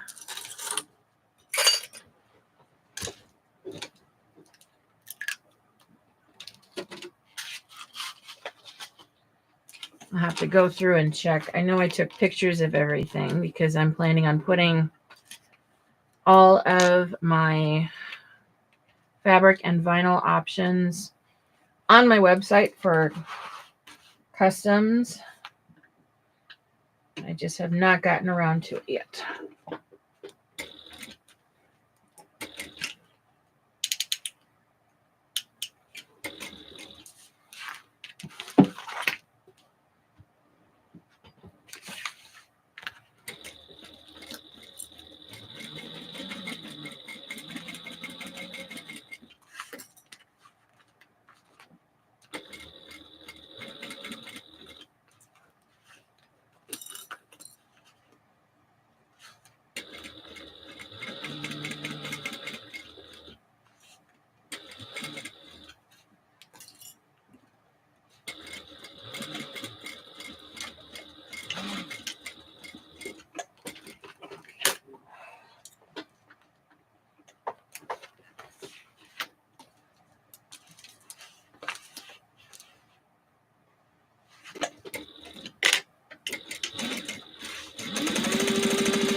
Just sitting here randomly thinking, I'm in the zone.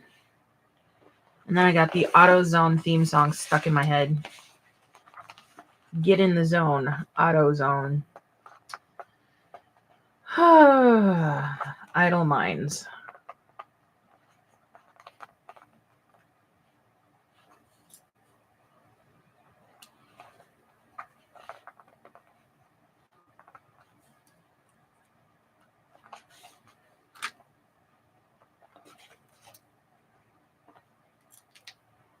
Is that a Minnesota thing? Are there even AutoZones anywhere else?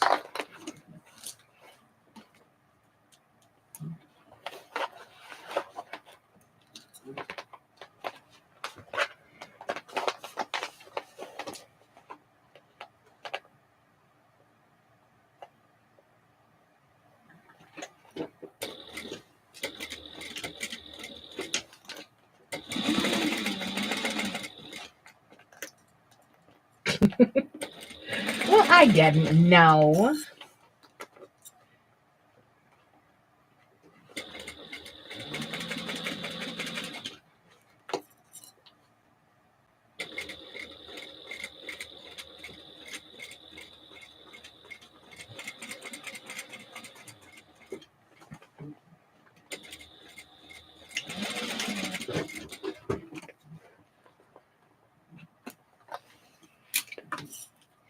I think I'm probably going to have to change my bobbin shortly here.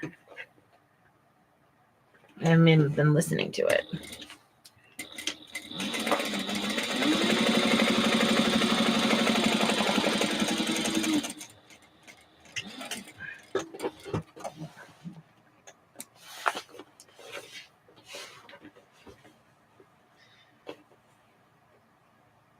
Oh yeah, we've got all those.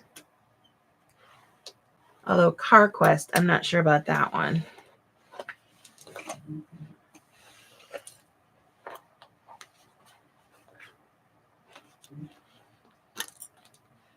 Oh God, even if they are outside of the States, the rest of the world has their own versions.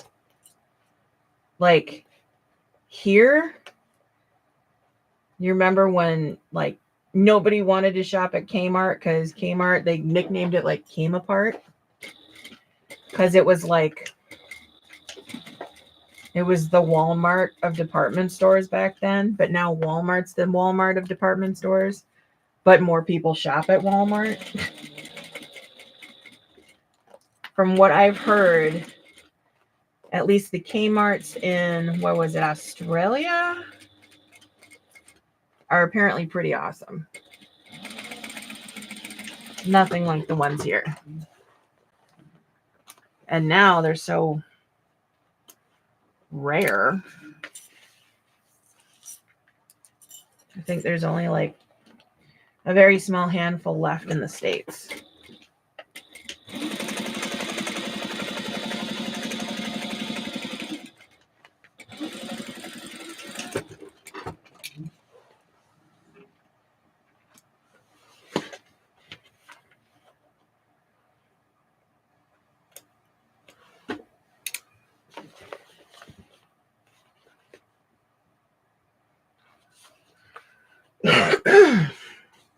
It's starting to look like a box.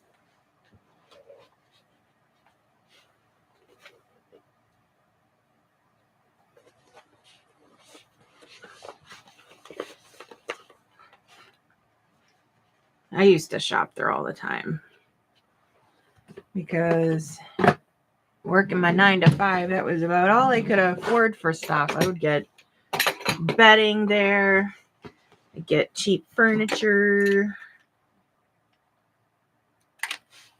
all kinds of things. But now I'm an adult and I have Target money. Although, from what I've heard, Target's making some mistakes.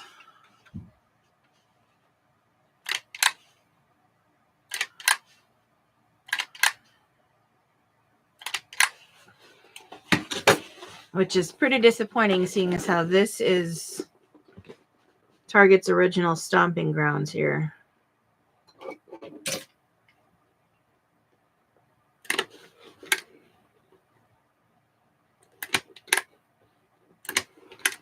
I personally think that they just did what they did to cover their own butts so they won't get stuck in anything later down the line. But I think they should have thought about it a little bit longer first before just jumping on the damn boat with the others.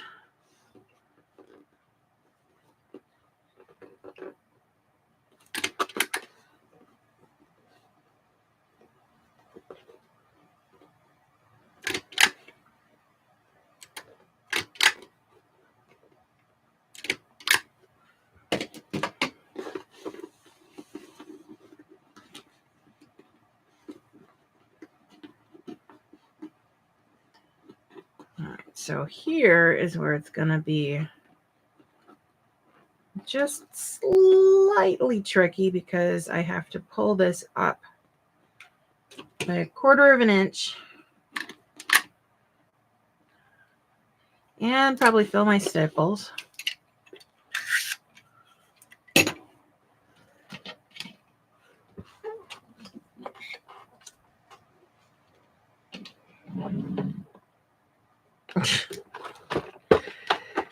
Yeah, Target used to be very, very, very loved, but apparently they're run by sheeple at the moment.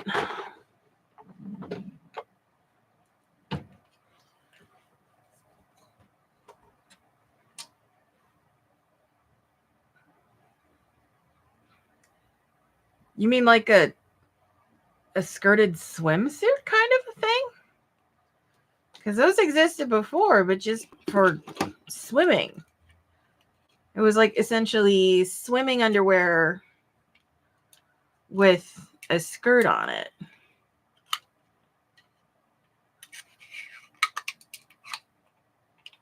That's weird. Although not surprising because nowadays they have to, take stuff that already existed and rename it. I'm not bitter.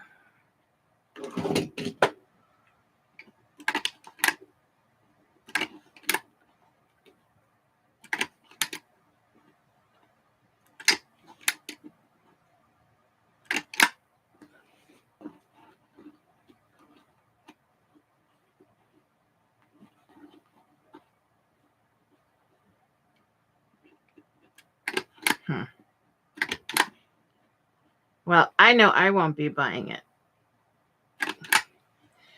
And it's not because it's Target. It's because that just doesn't sound very comfortable. Plus, I don't do skirts. Although, I don't know, I've been eyeing Stevie Nicks' closet now for a bit. Thinking about trying to make a maxi skirt. My mom used to make those and she wore them everywhere and they look so comfortable. I've never been a skirt person, but yeah.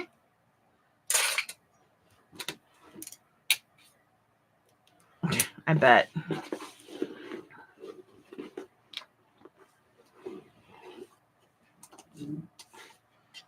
All right, so now I am going to switch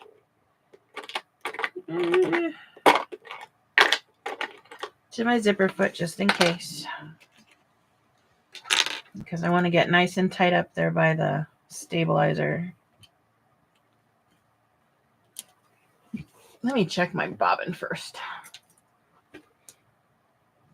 Oh, I still got a ways.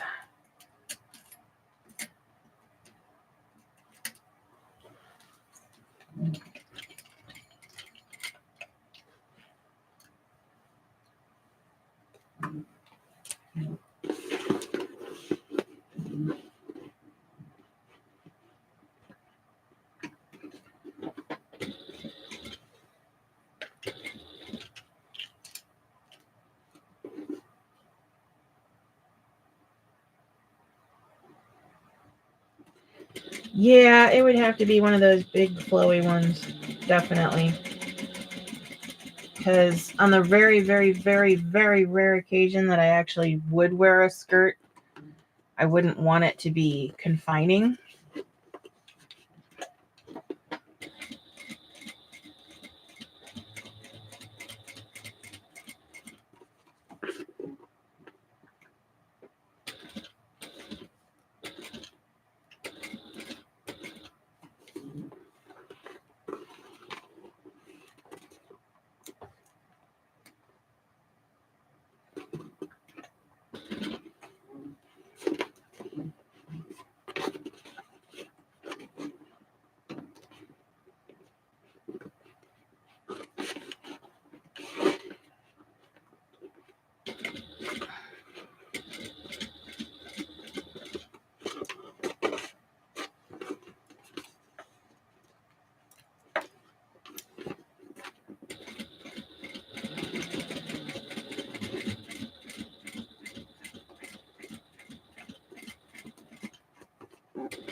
Probably should have pulled those staples out first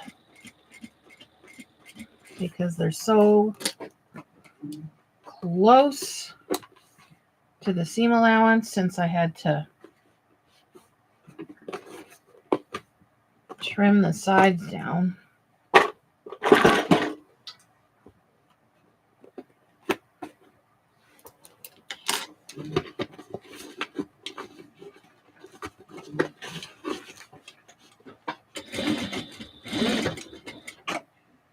Over.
And we have a box.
All right. So now I'm going to trim these top pieces.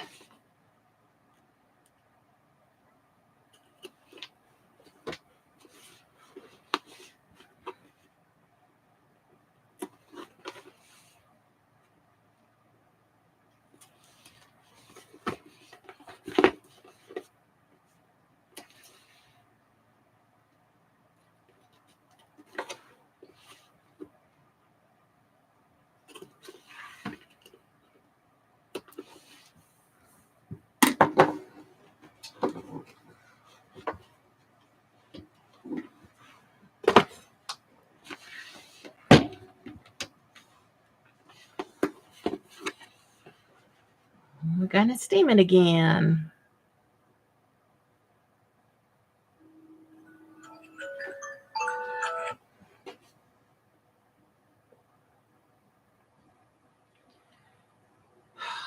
I don't know if my steamer is starting to go out or what, but it takes longer and longer to kick on.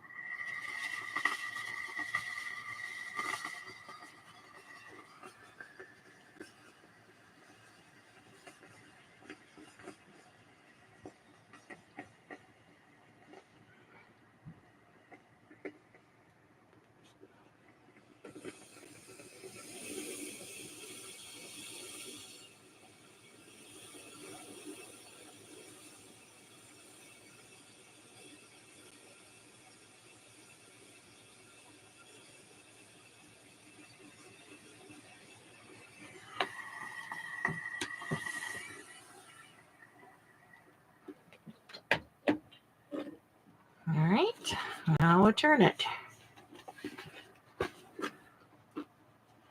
Probably could have used a little bit more steam. Yeah, I'm going to steam it a little longer because it's still really stiff.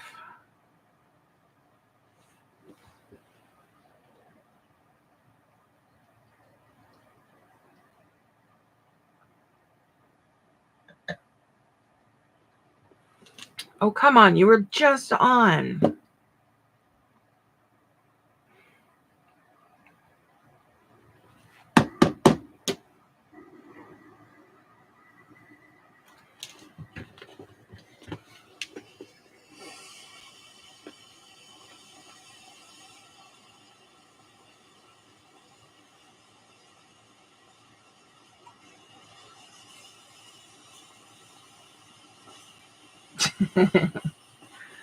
Yep.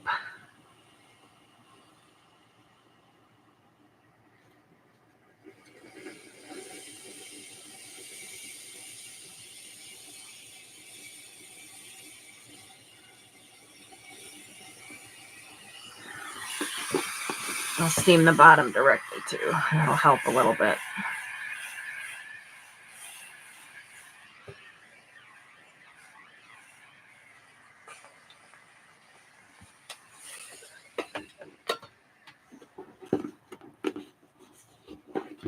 All right.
These corners don't want to bend.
Oh, okay. There we go.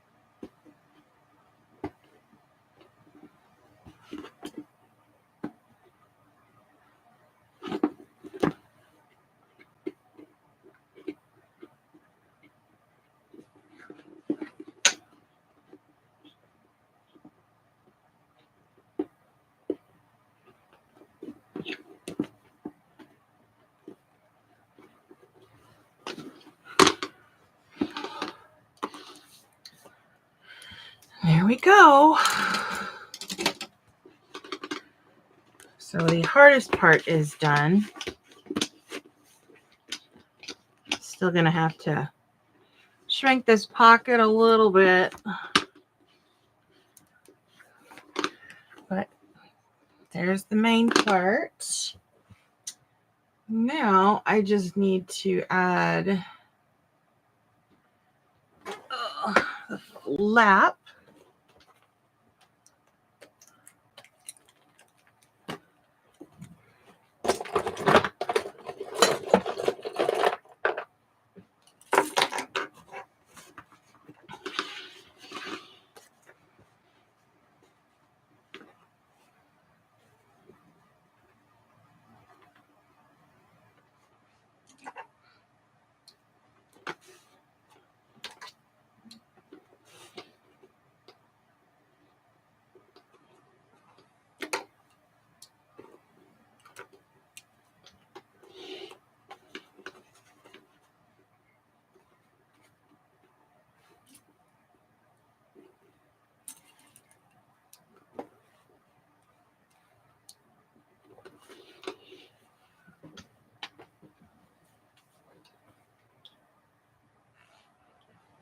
And oh shoot, I forgot to draw the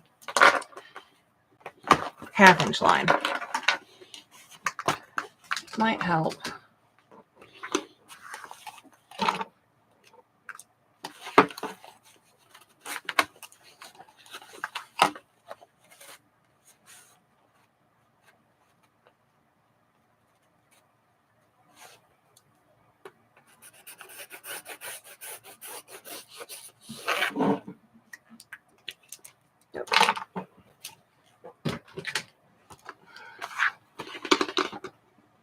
Now I can put it on here.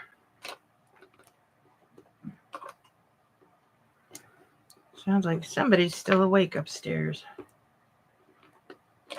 Probably my husband in workout mode.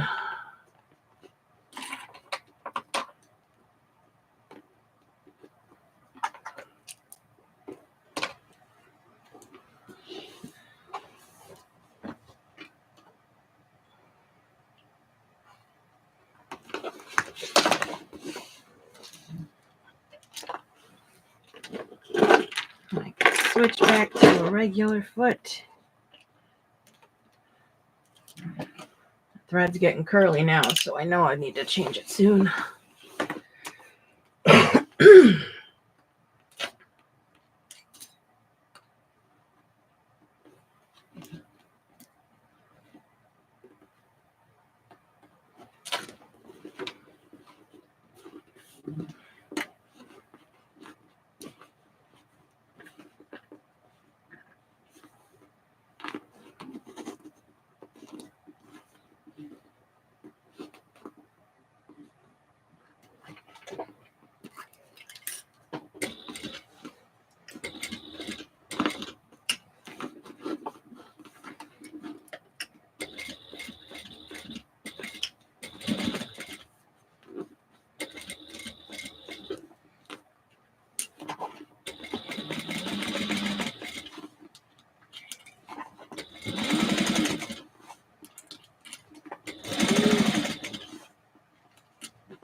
right, double-sided tape.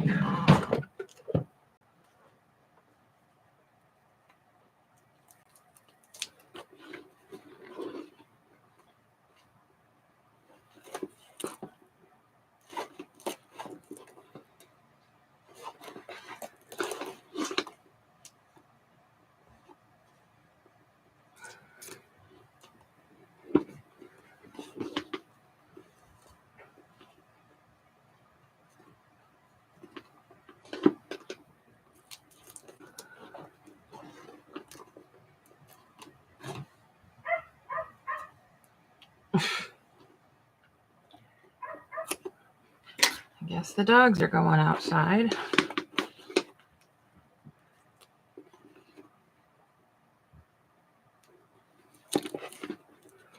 Hey, he actually quieted her. The Eskimo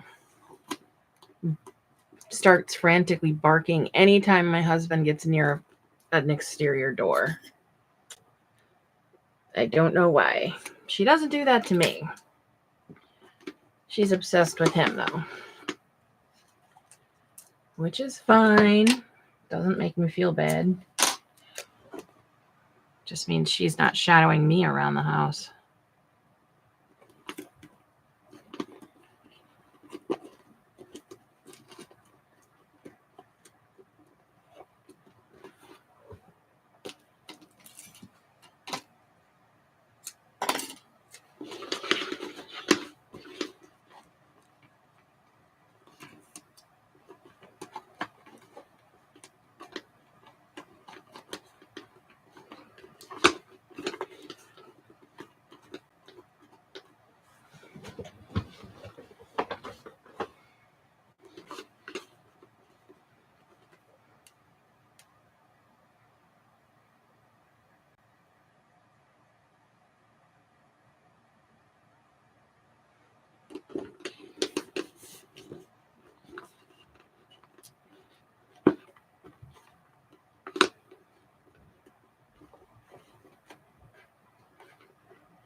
All right.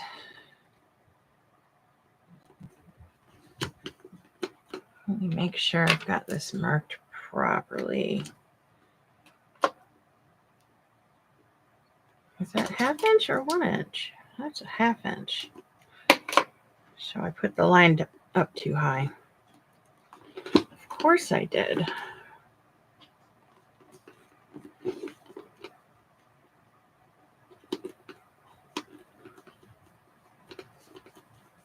Wait, Kiva. Oh, you got a treat. Kiva's got a treat. Oh my goodness. Kiva's got a treat. You got a treat. Don't show me your butt.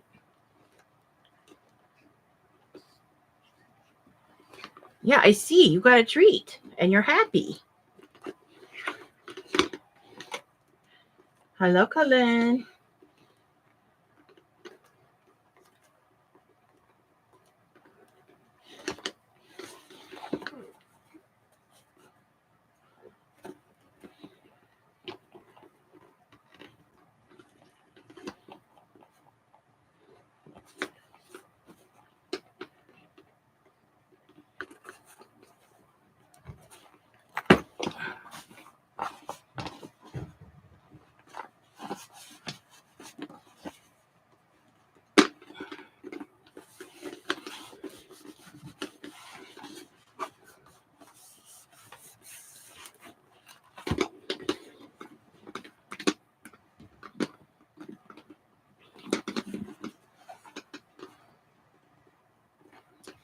Okay.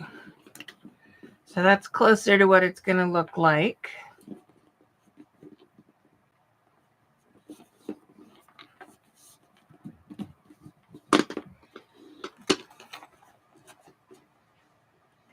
going to put some clips in the corners to hold all these pieces down.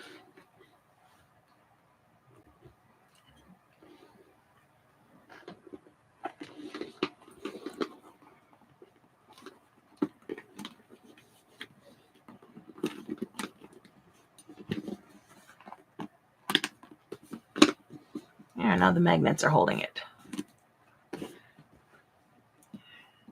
Ta-da! That is cute.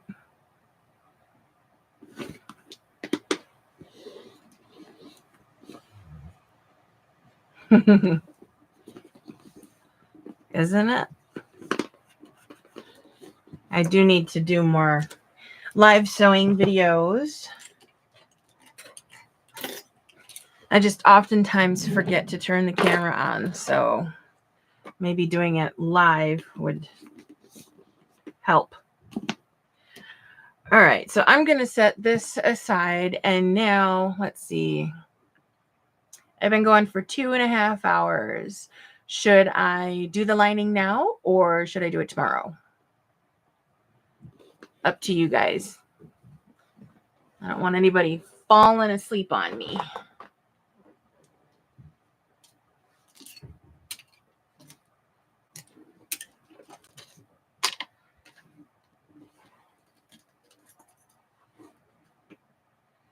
And I am right at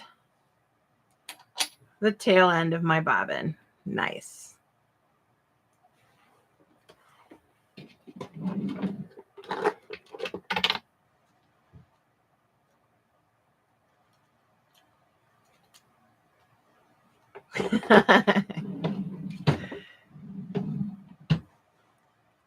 Oh, so you're on the west end.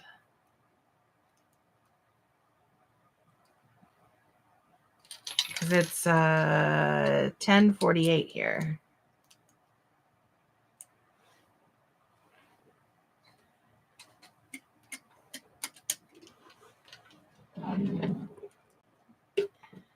Well, I'm not in a hurry unless it starts getting close to 1.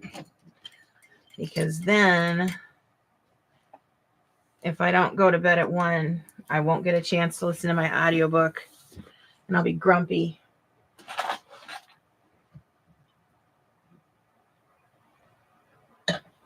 Okay. So we got the side panel done. That can go over there.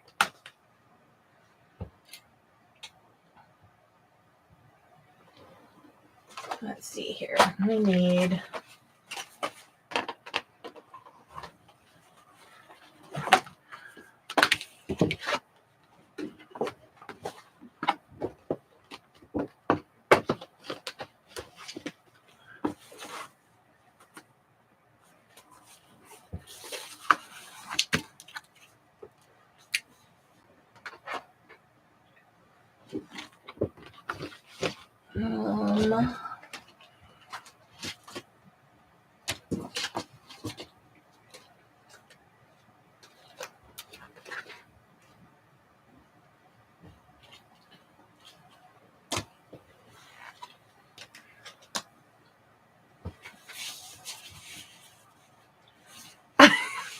oh no, what did you do?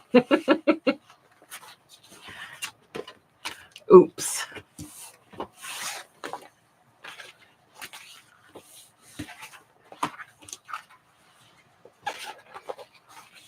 See, look at that. Look how big that pocket is compared to the lining. I love me some big, deep pockets. I love it.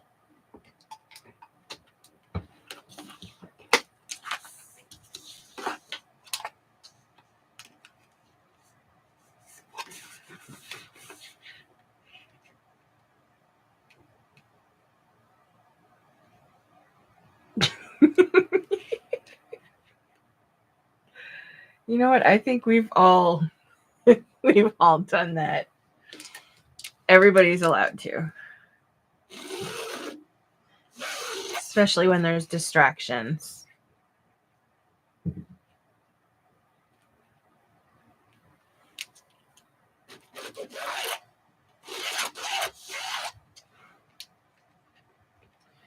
You know what I would love to find in the US is an actual manufacturing plant that does hardware. I know there's a few, but I don't know where. I think I found a website for one once, but I don't think I saved it. I would love to get some custom stuff done myself. That would be fun. Since I'm such a hardware whore.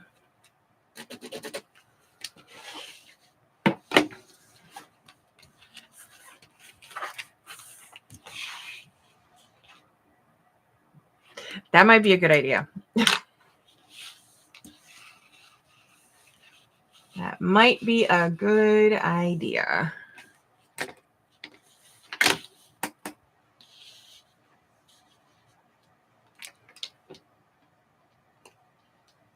All right, 3.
Set that one aside for now.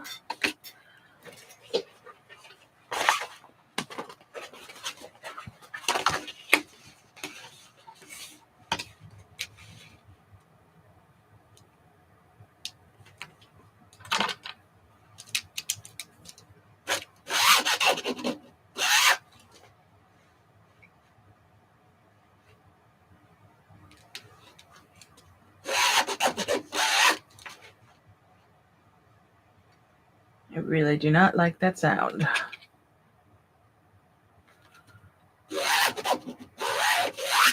Didn't make that sound on the other pocket.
God, I really wish that YouTube would allow playing music in the background without doing copyright strikes. I have got the Queen of the Damned soundtrack stuck in my head because I watched the movie the other day and I listened to the soundtrack the other day. Now I've slept so long stuck in my head. And I just want to like watch the movie again or play the soundtrack.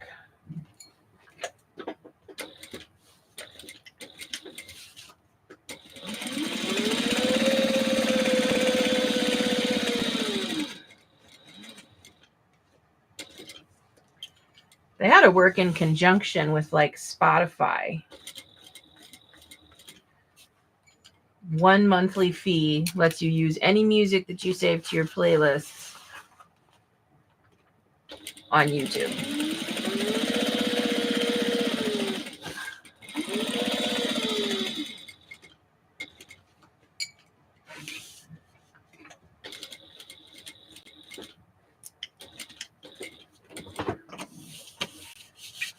Yeah, me too. That's definitely one of my favorites. Also, like the ultimate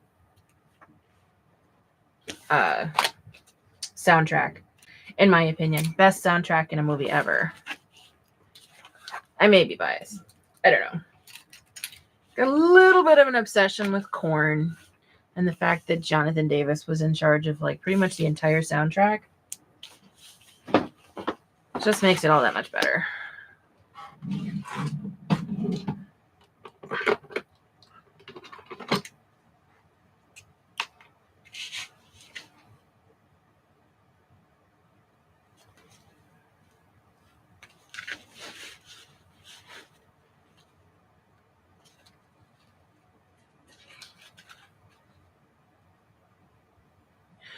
Nope. I mean, Jonathan wrote most of the music. It was performed by other bands, but Jonathan wrote it.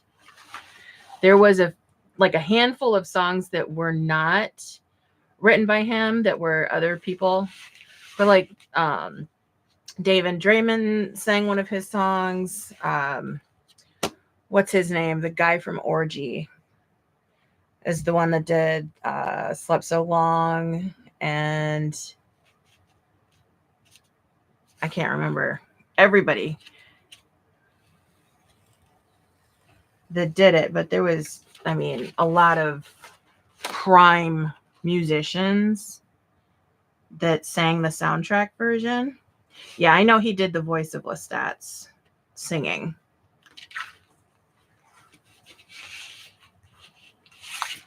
But it's still perfect.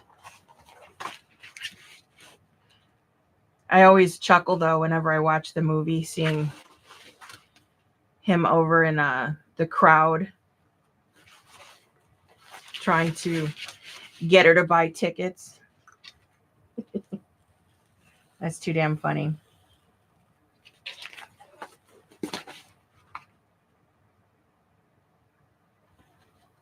The only thing that really kind of irks me about that movie is that Aaliyah did an amazing job in that movie. Oh my God, get the hell out of my freaking head. Anyway, she did an amazing job in that movie, but there were certain points where she was overacting and it kind of messed with me a little bit, but I could not really imagine anybody else playing Akasha.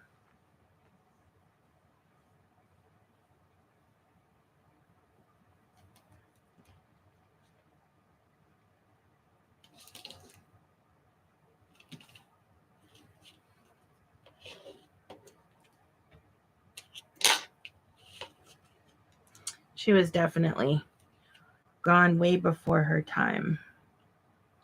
I don't know how all of her acting skill was across the board. I never saw Romeo Must Die, and I don't remember if she was in anything else, but I know that those were the two that broke her into the acting world.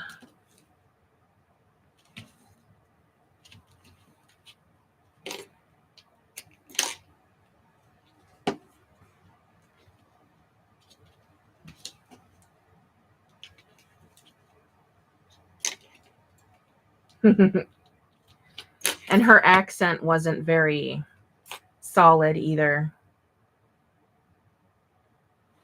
But it was easy to overlook it because she did play the character so well.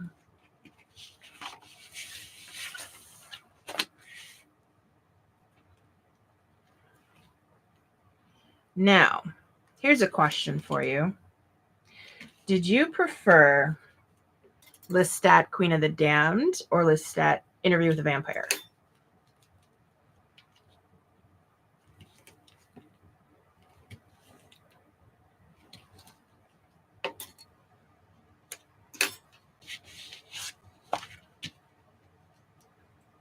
Because I've found qualities that I love from both films. Overall, Queen of the Damned is my favorite between the two movies. But there's just a certain thing about the way the vampires were in Interview. I don't know. Maybe it's the way Antonio was, because, oh my God, he's definitely a vampire I would not want to meet in a dark alley or in a well-lit alley either. I do hate Tom Cruise, but you got to admit he did a pretty decent job. I wouldn't say great, but he did a decent job. Oh my God, John Malkovich. Really? I don't know if I could imagine that.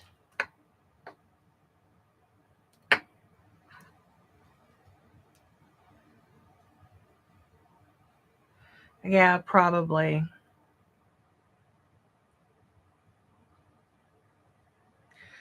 What's oh God, what is his name? I can't remember his name, but he has done so many movies, and I know that he was the lead of the head of the council in the Twilight films. Oh, what was his name?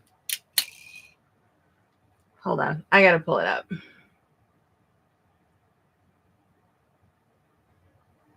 Where the hell is my IMDb? Damn it. IMDb Twilight.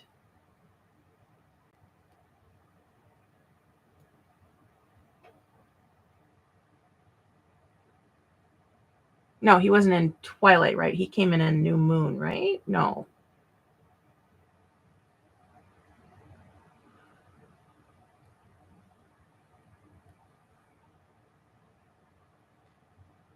Michael Sheen, yes. Thank you. I think he would have done a better job. I mean, he is a really good vampire, but I think he would have fit in that one better in Interview.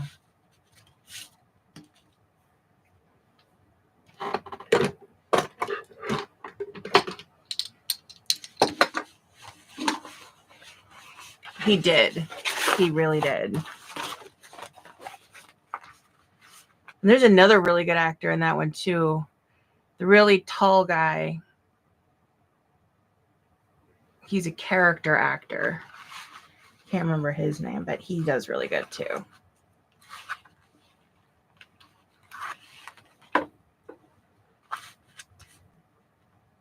God, what is his name?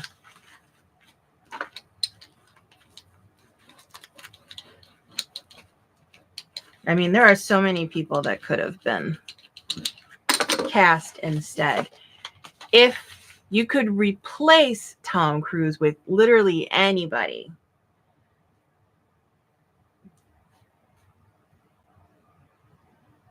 the tall young, no, he's not younger. And it's not the blonde guy. New Moon.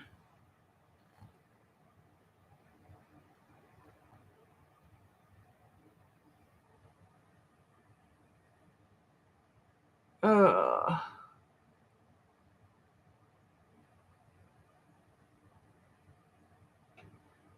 Christopher, I cannot pronounce his last name.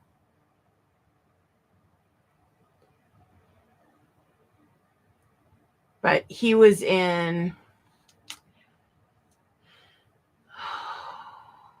Oh my God. My brain is not working. Was it Marcus? Hold on. Let me pull. Whoops. Where'd it go?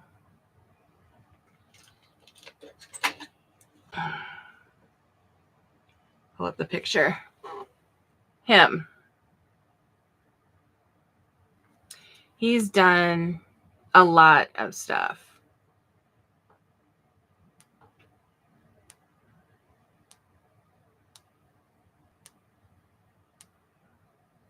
What was the vampire one where their mouths like open up at the bottom of the jaw?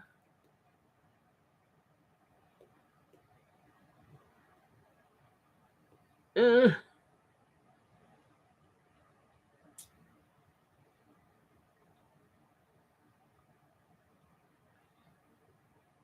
That's gonna bug me until I find it.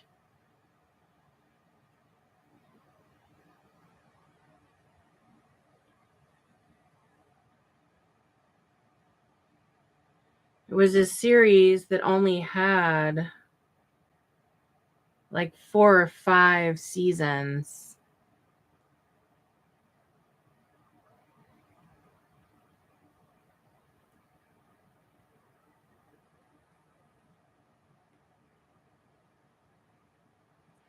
Maybe if I just like Google his name with the word vampire, maybe that'll help.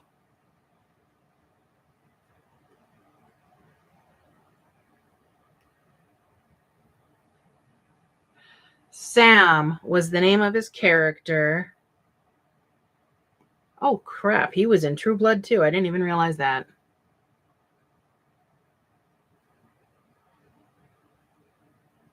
No, that was in was that in Van Helsing where he played Sam?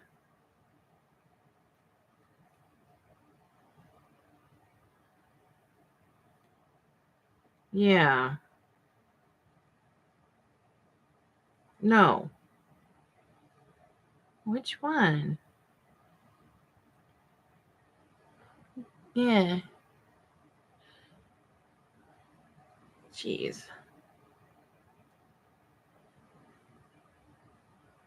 Yeah, that was Van Helsing where he played the character Sam.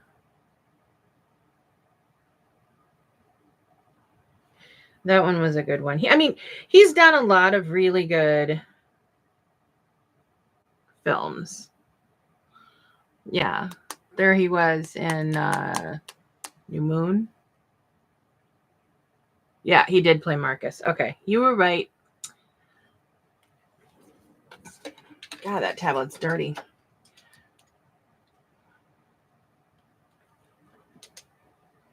I haven't seen any of the Twilight films for a while. So I think he was. He's done a lot, and he's a really great, I can't even talk. He's a really great character actor. He's played so many characters that even though you can physically tell it's him, you don't know it's him.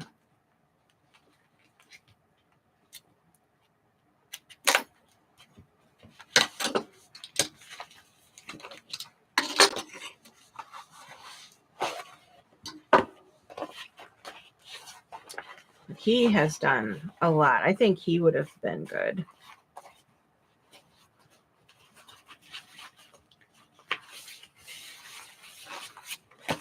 And I could have sworn a few years ago there was talks to do another Anne Rice vampire movie. But I don't think it ever came into fruition. I think the last time I heard about it was when she was still alive. So it's been a few years. But who knows? Apparently it's now the thing to wait 30 years before doing a sequel.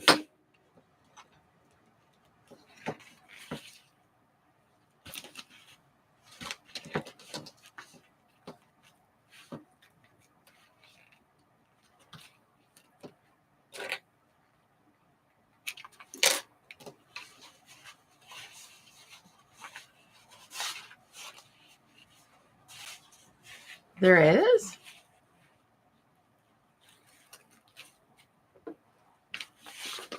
Huh. Mayfair Witches. That sounds familiar.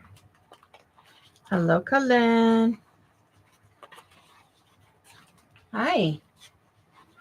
Wow, don't step on the pedal, dude. That won't be pretty.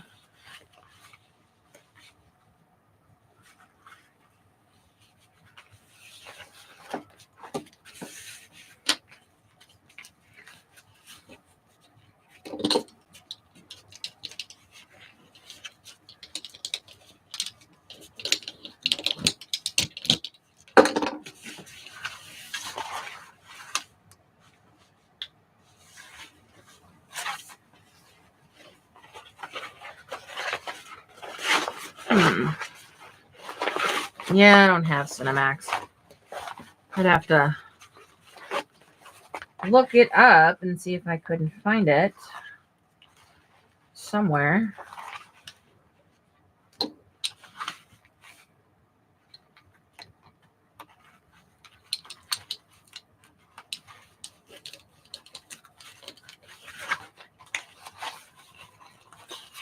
Let's see, I've got Netflix, Prime Video, Fandango, Hulu, Disney Plus, and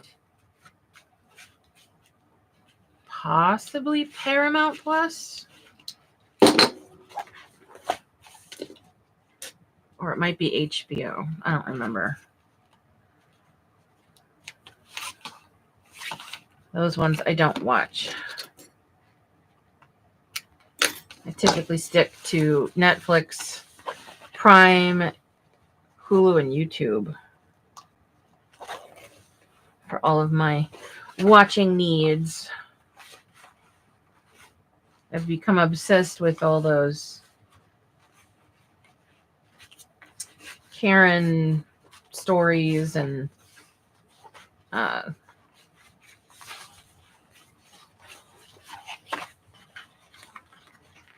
what the hell are they called now?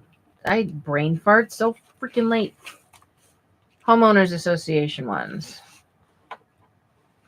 HOA. I was going to say HMO. What the hell is an HMO? HOA.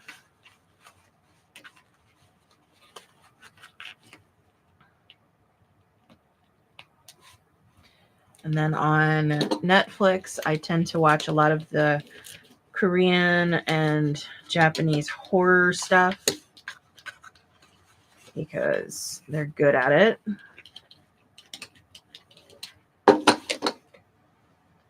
And I watch reality stuff on Hulu, as well as I started rewatching Sons of Anarchy. And I still have to finish the spinoff. I started watching Married with Children again. And Futurama. Hulu is actually really good for having a lot of the older shows. When I feel like reminiscing. HMO. Yeah. No, they're not stories about the HMOs. Not those HMOs. HOAs.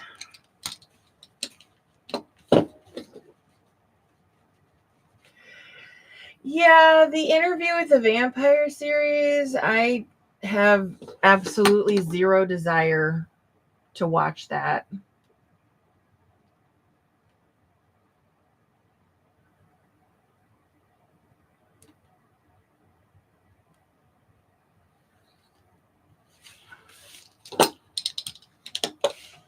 I don't know. I'm just kind of over the whole been there, done that kind of a thing. It's like, find some original material, then I'll give you my attention.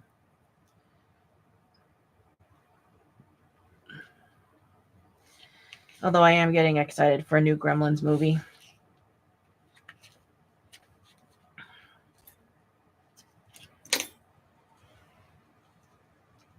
But I think that some of the producers are doing it right by doing those 20, 30 year later sequels instead of doing remakes. Oh, no, excuse me. It's 2025. I'm supposed to say reboot. I hate that term. You reboot a computer. You don't reboot a television show or a movie. You remake it. They do need to leave them alone. Especially when they're already good and successful. Why does it need to be redone? Remake something that sucked and give people a second chance to actually like it. Don't mess with the stuff people love.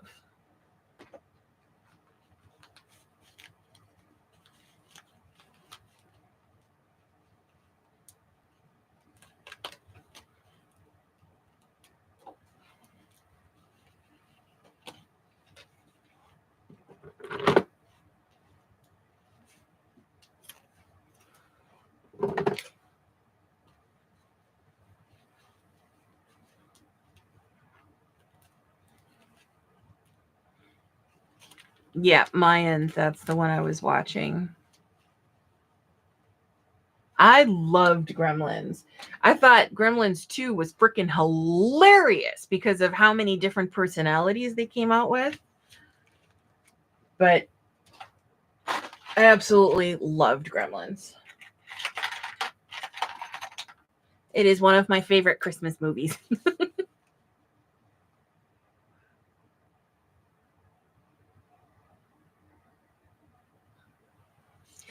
Okay, Annie, you're up.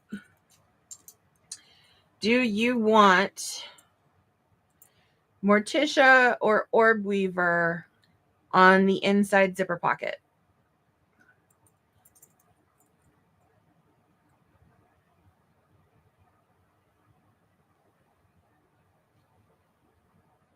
Oh yeah. The second one is the one that's got what is her name? Greta Gremlin? The one with the green hair and the massive lips and the implants, and there's the there's a bunch of them in the second one. You got to watch it cuz it's funny. It's more funny than the first one. Whereas the first one is more scary. Gizmo is adorable. I can't wait to see him again. I'm pretty sure the new one's going to have Gizmo again. It was the best thing ever just to hear him say Mugwai. So freaking cute. Mugwai.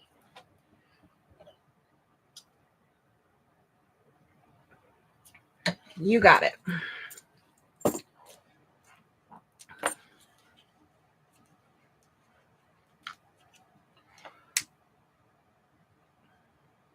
And then while I got you on the other pocket, the slip pocket, do you want me to put the center divider on it to make it into two smaller pockets?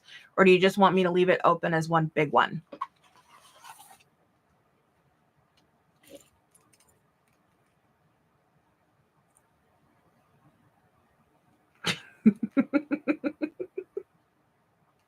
You should totally watch it again. I think probably, there was a lot of humor in the original one, like with the gremlins that were doing the carolers. I thought that was hilarious. I think probably the part that freaked me out the most was when the old lady sat on the chair, on the stair chair, and it went zoom straight up to the top and then shot her out of the roof. That to me was the freakiest part.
I think I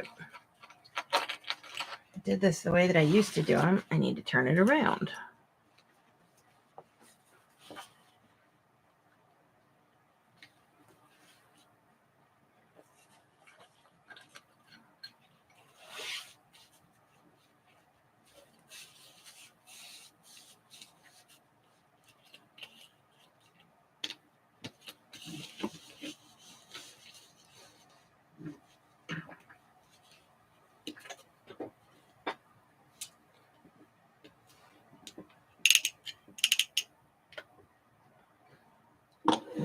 I loved Leprechaun. But then again, I pretty much like anything that Warwick Davis does. Oh my God. Speaking of Warwick Davis, a few months ago, there is a local convention here. They have it in a few other states too, called Crypticon. And it's a horror themed event.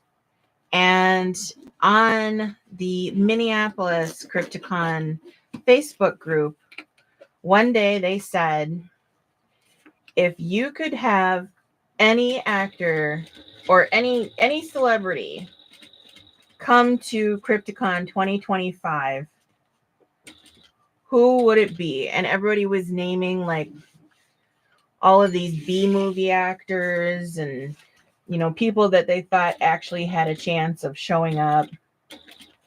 And I like never respond on these things. I said, Warwick Davis. And everybody was like, oh my God, if only he would do something like that. That would be so sweet. That would be amazing. That would make my year. That would be the best Crypticon ever.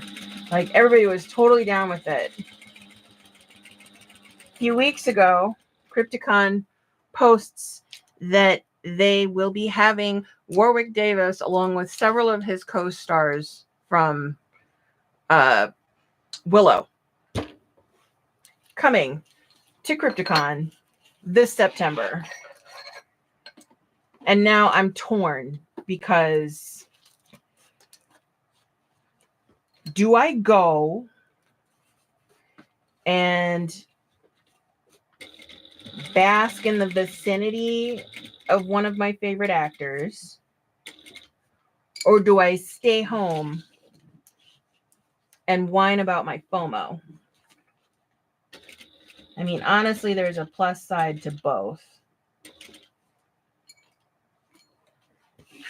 And it's like, how often does he do stuff like this? And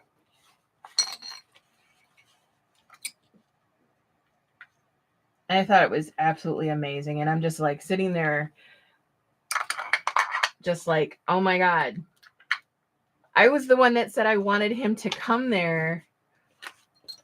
Maybe I should just start wishing for other stuff and it'll come true. A little bit of a stroke of luck. I don't know. I'm debating. I'm thinking about it. It's not in Minneapolis, which is a city that I despise. It's actually in a city called Plymouth, which I used to live there, and it's about a 20-minute drive from me, so it's not bad, whereas Minneapolis is about 45 minutes away. So, and I have until September to decide. I did go there once a couple of years ago, but I went on the Sunday that it was ending, and it was toward the end of the event, so it wasn't as packed. Most of the big celebrities were already gone. There was one that, of course, I can't remember his name, but he's a horror actor. He's worked with like Rob Zombie, and he's done a lot of B horror, and I recognized him.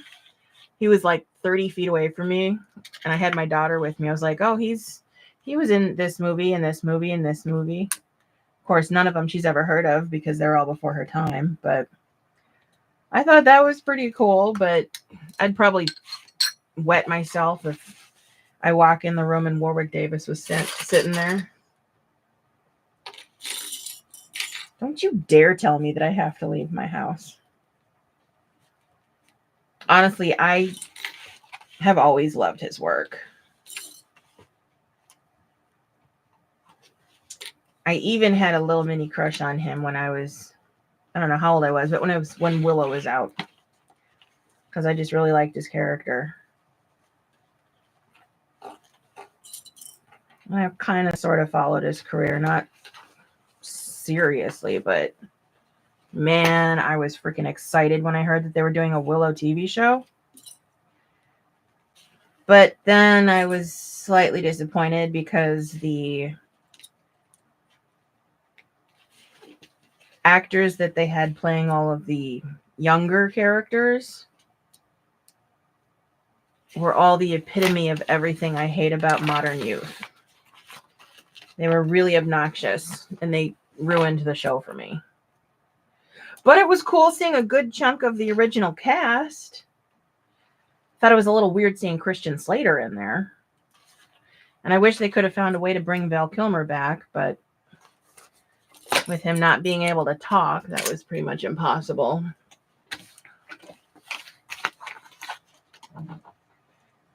But yeah, something to think about. Might have to drag my daughter out again.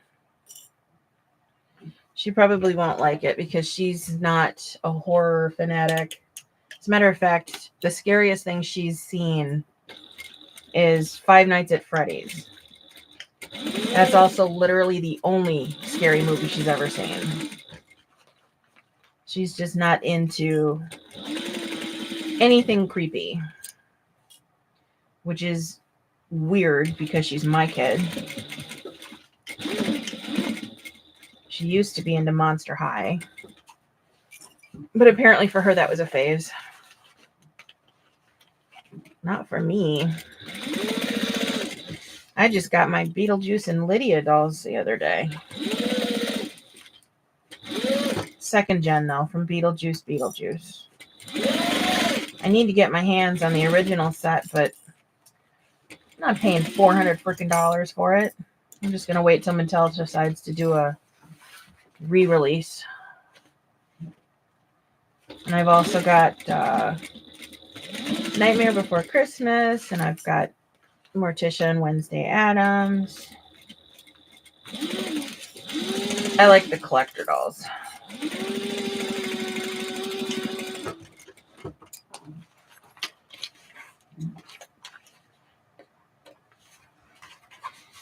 Coincidentally, that was also where I met a couple of bag makers for the first time. One of them is on my tester team.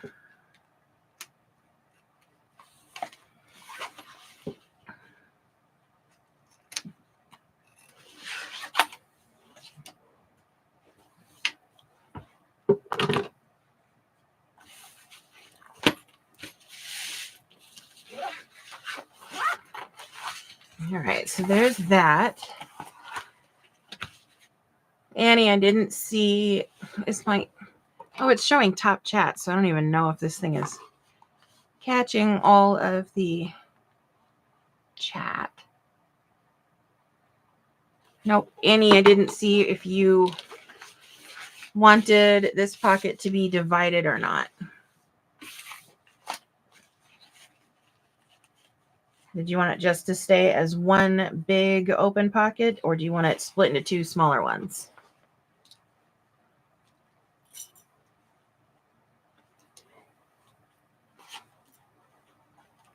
Okay. No problem.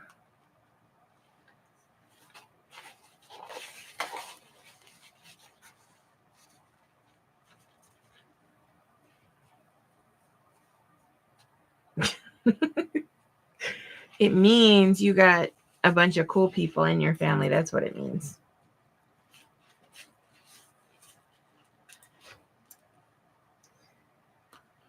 I love the horror stuff.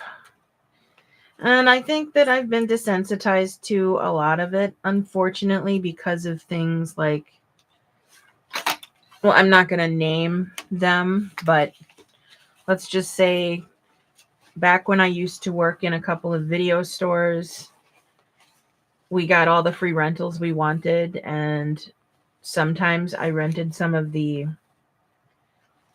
realistic footage films,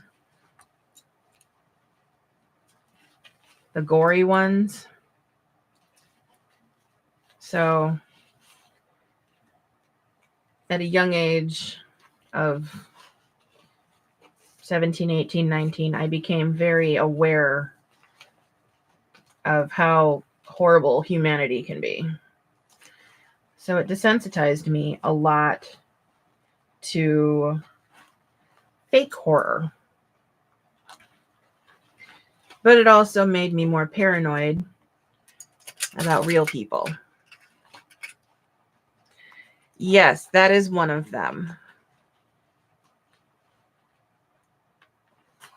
That is one of the video series I watched.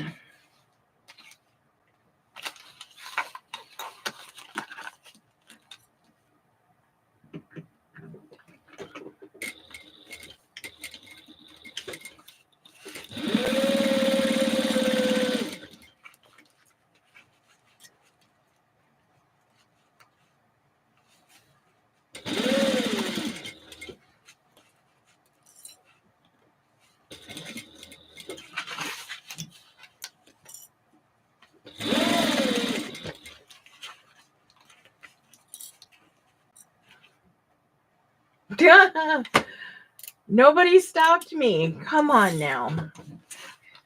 Nobody stopped me. Nobody's paid attention. Everybody's busy working on their own bags and doing other stuff. Nobody caught the fact that I didn't top stitch around the opening of this pocket. At least I only got it partially sewn up, and I didn't like finish the bag first, because that would suck.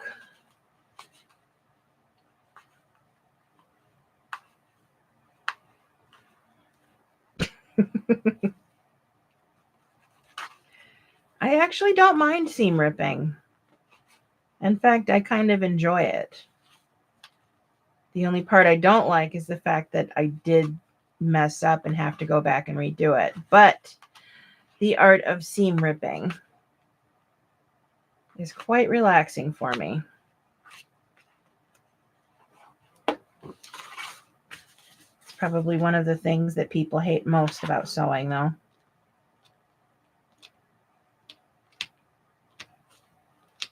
I'm over here all, bring me your mistakes, I will rip them for you.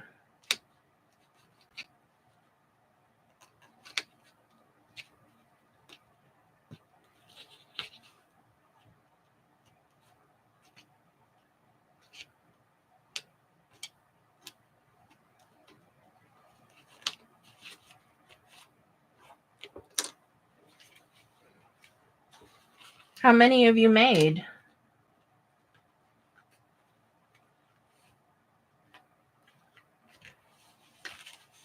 so far?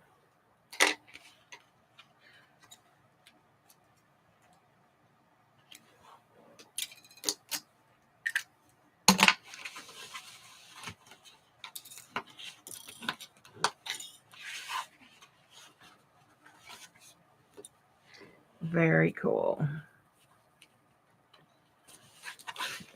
I still haven't made any heart-shaped bags yet. Once the new pattern goes to the testers, I fully intend to just pick a couple of patterns and just sew them. Something that I haven't written.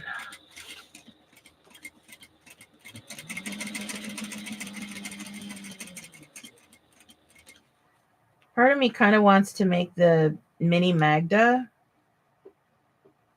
but No, not Mini Magda. The Mini Erica. What is it called? The Mini E. But I want to blow it up. I kind of prefer the shape of the Mini E because it's not exactly the same as the Erica Bowler. It's more, I guess, more dome shaped on the top, less pointy. And I like the way that the top was done. I actually kind of thought about doing that for the Flatterer, but because it is a 15-inch circle bag, I did not want to run the risk of making it so one side heavy by putting the handle on one side.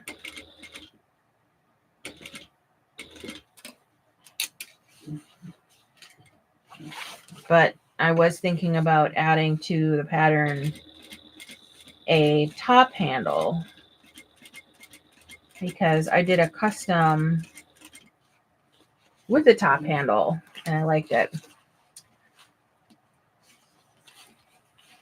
One of these days, I should just like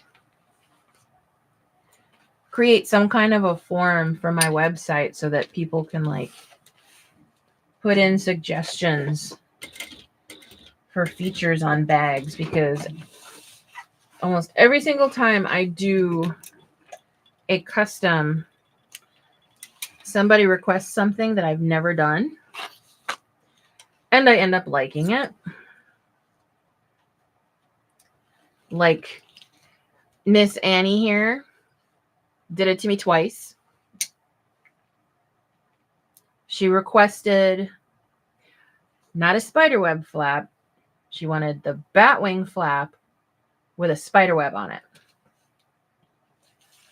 It took a couple days to figure it out, and I love it. And then she also wanted a recessed zipper on the Sanctuary tote. And now I'm going to have to incorporate that one into the pattern, because that is freaking awesome. I know that a lot of people don't like the snaps that are on the original pattern, or the magnets rather, because it pinches the top of the bag closed. But that's something that I like, because I like weird things. But after doing the recessed zipper, yeah, I think that's definitely an update that needs to happen.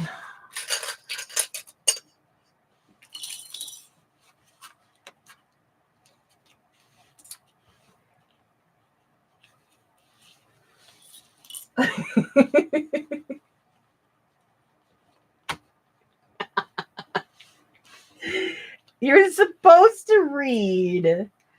It comes in handy when you want to plan out what kind of materials you're going to need to get.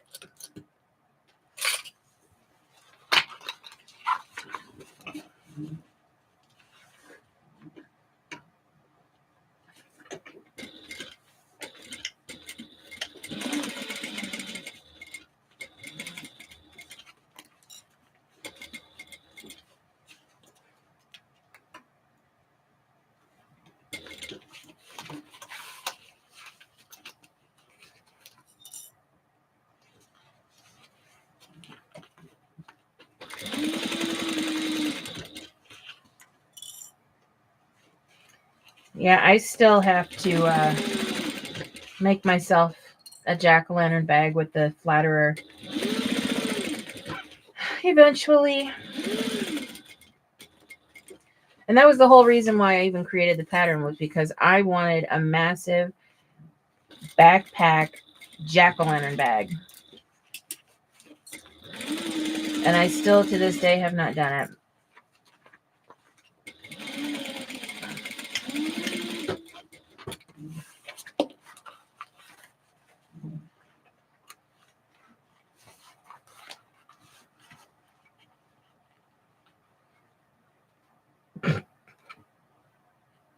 No comment.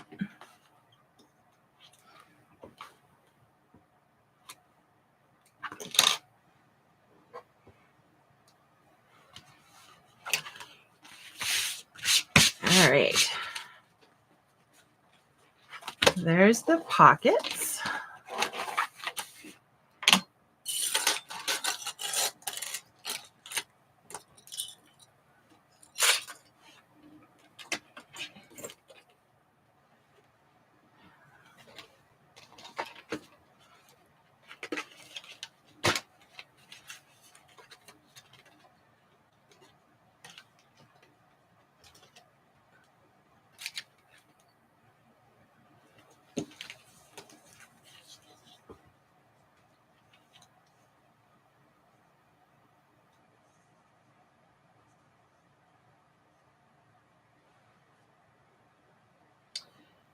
Ruler.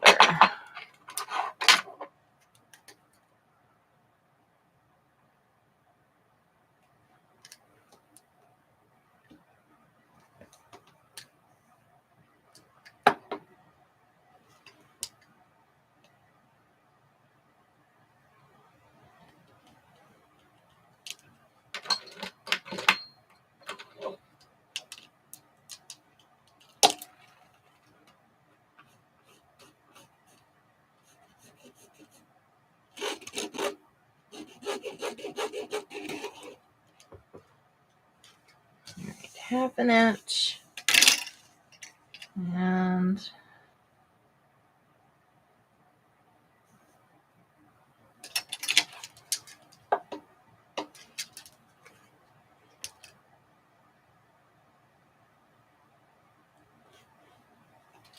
quarter.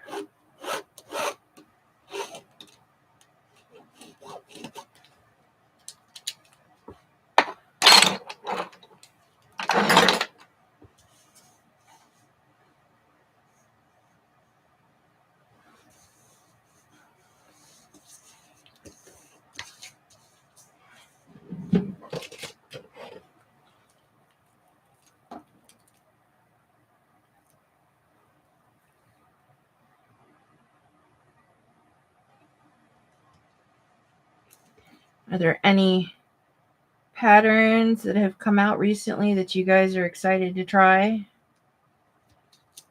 Or that you are trying? I know, Nicole, you said you're doing the heart tote. What is it? Heartbreaker tote? Or was Heartbreaker the other heart-shaped bag? I can never keep those straight.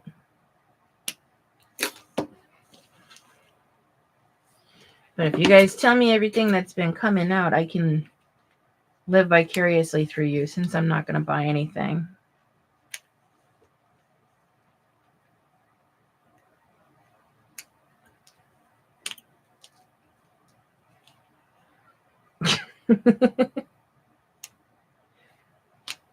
You almost didn't have enough fabric for the flatterer. You're going to have to make sure. Oh, wait, no, I forgot. You just bought 500 pounds of fabric, so you're good. You'll have plenty. Anything you don't use for the clothes, you can make a bag with.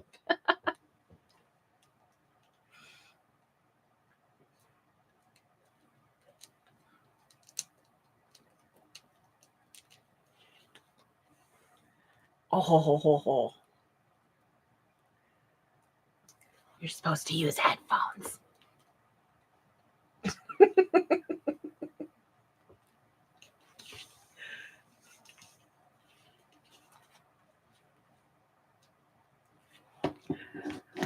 I'm not. I'm totally not. You didn't give me a heads up. You didn't warn me.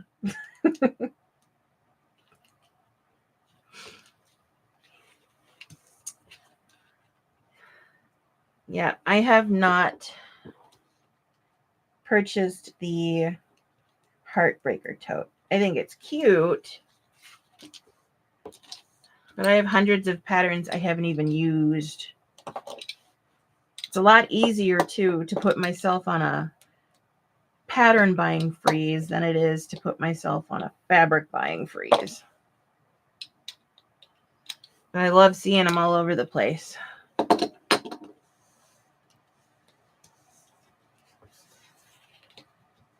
Well, it can be with enough stabilizer.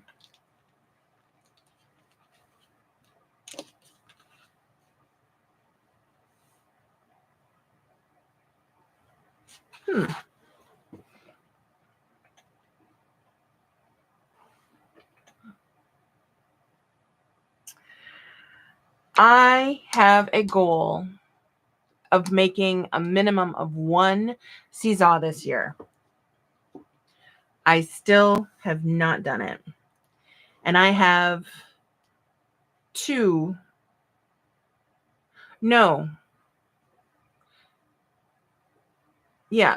of the forms, the block forms for them that I bought, God, forever ago.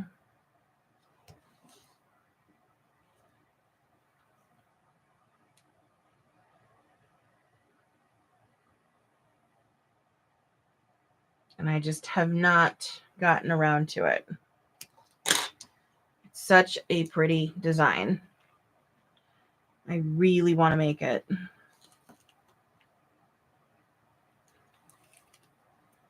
Part of the thing that's put me off is the zipper. I think that's the part that scares a lot of people. But then also the fact that I suck at wallets. I've been trying to get better. I mean, created my own wallet pattern. And I think those are pretty good. But the seesaw is definitely goals for me.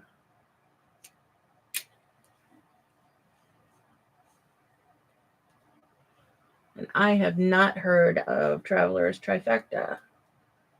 I'll have to take a peek.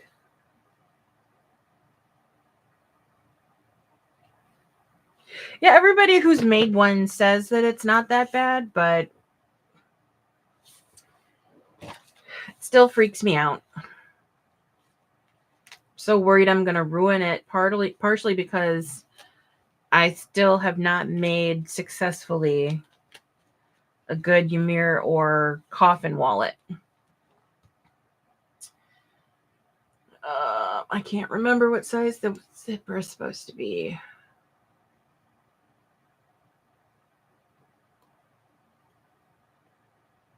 Zipper. 14. Okay.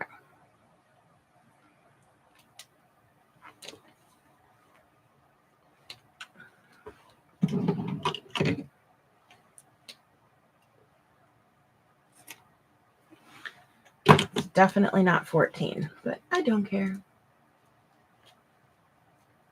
I saw the Architect wallet and it looks pretty simple, but looks can be deceiving. I mean, I thought the coffin wallet was going to be simple.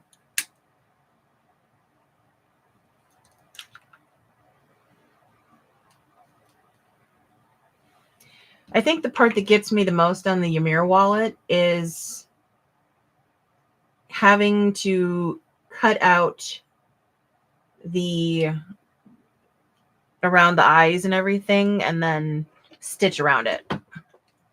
I am not great at that.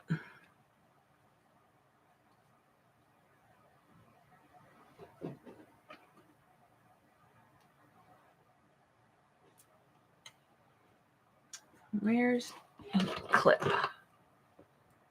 Nope, not a strong clip. I'll use a medium clip. I think it's a very cute wallet. I think I've made it, I want to say twice.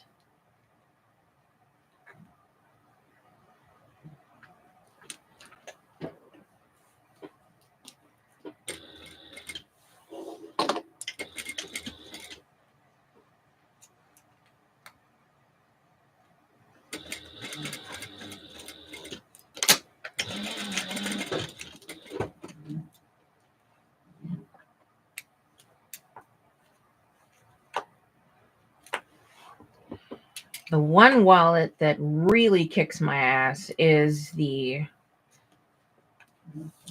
Necessary Clutch wallet. I've made the regular size like 4 or 5 times. No, like 6 or 7 times actually. The best one I've ever done was the one I did for New Year's last year. And then I did the mini one time.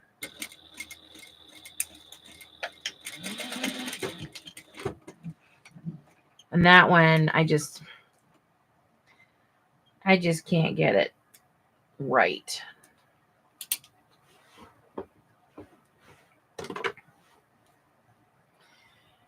You ever made your zippers like this? Where you fold it over and then stitch the sides closed? And then when you pop it open, you got practically perfect corners. I love that trick.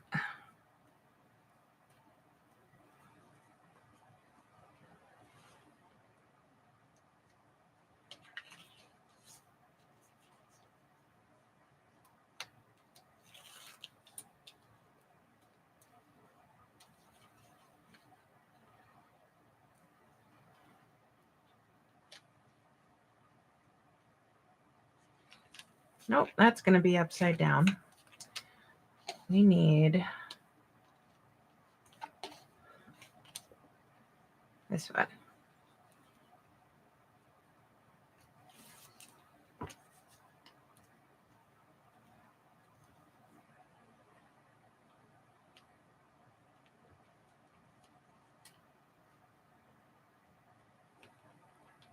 God, I still can't get that damn soundtrack out of my head.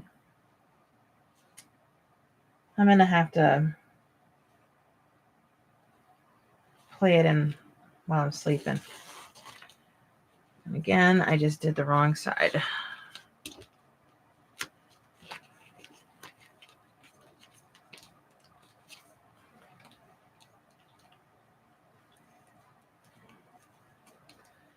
There we go. It helps to pay attention to what you're doing.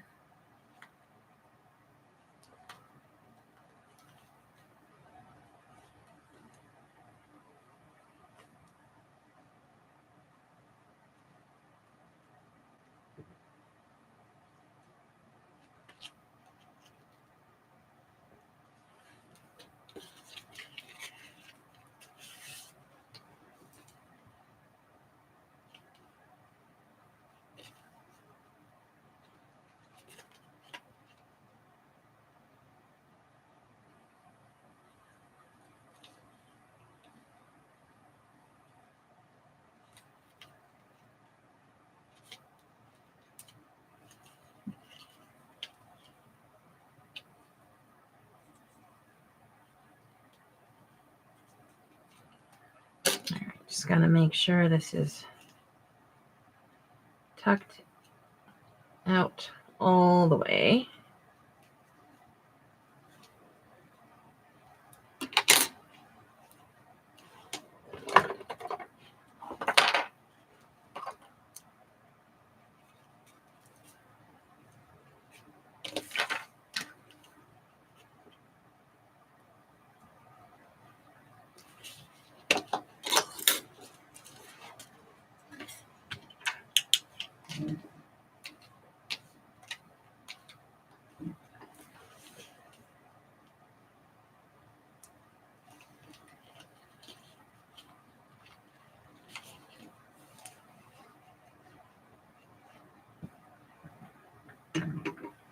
Jay something.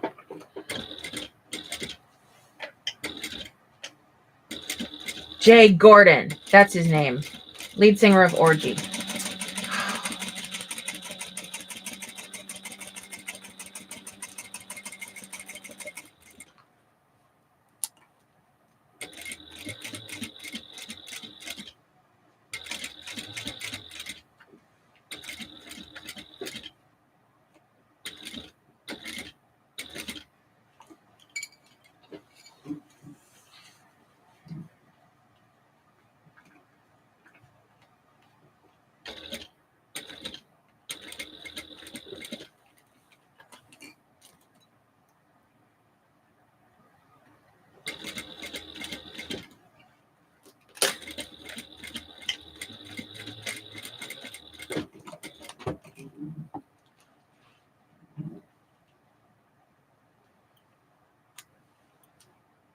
I don't think I'm familiar with that shop.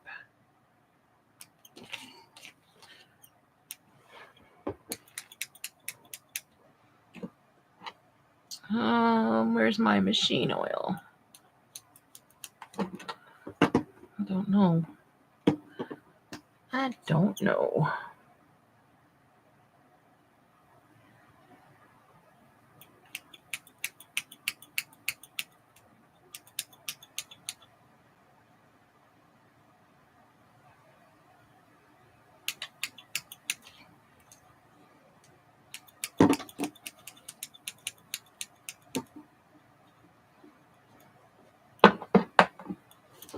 Oh, come on, get in there. Ugh, I need machine oil.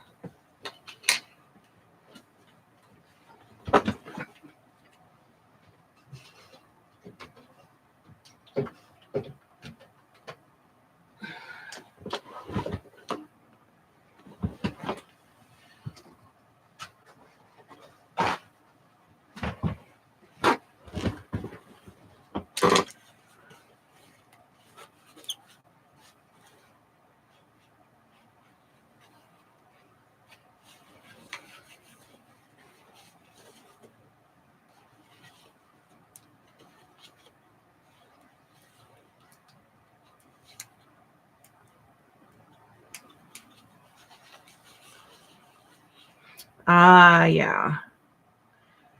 I know of both of them. I don't think Brandy's back in the game yet, though. She's probably going to be gone for a while.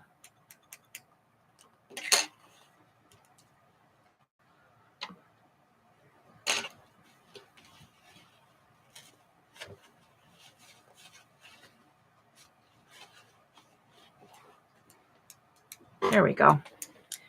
That's better.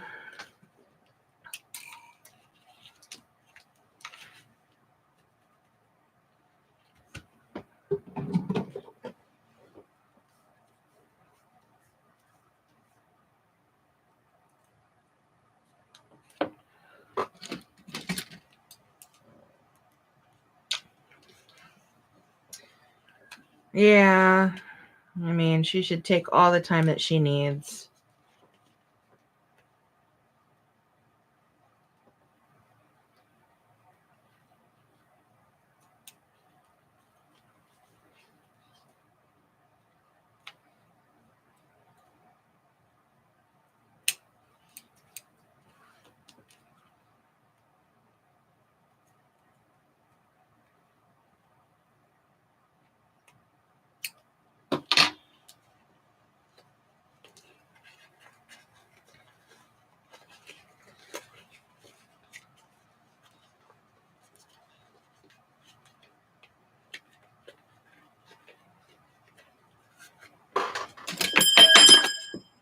Are you kidding me?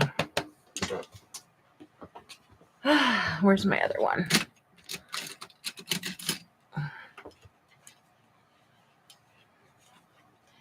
I need to get a sign somewhere put up in my room that says, "Watch out, shit flying." Because I toss things more than clips. I toss a lot of stuff.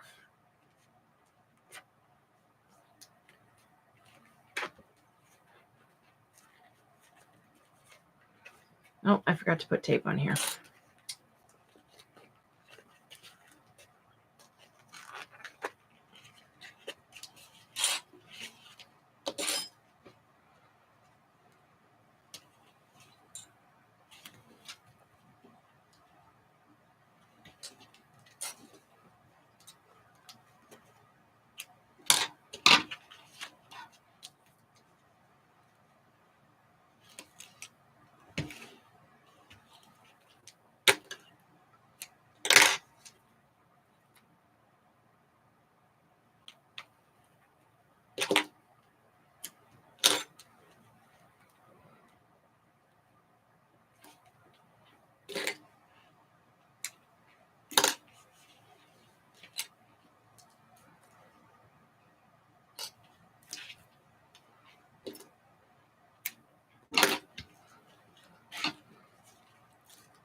There we go. Just a little bit of tape.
I kind of wonder if I were to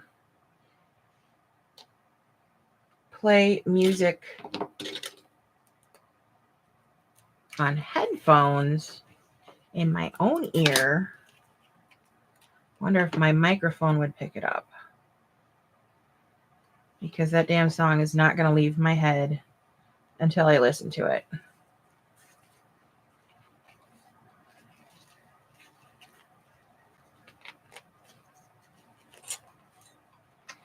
And it's not even the whole song. It's just when he sings, I slept so long without you. Touching you makes me die inside. That's the part that keeps playing over and over again in my head.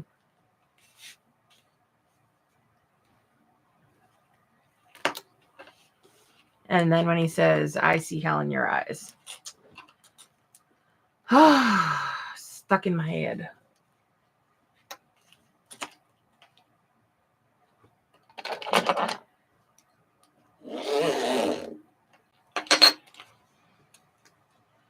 All right, getting there. All of these time-consuming pieces.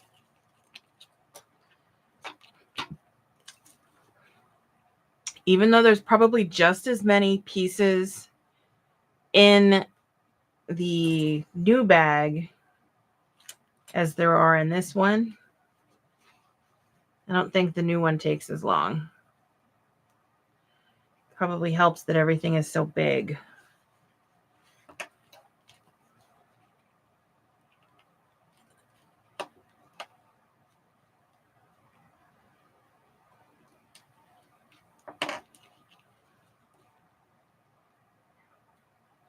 I never intended for this bag to be such a long sew. I swear the original tutorial took me about 6 hours to film, edited down to about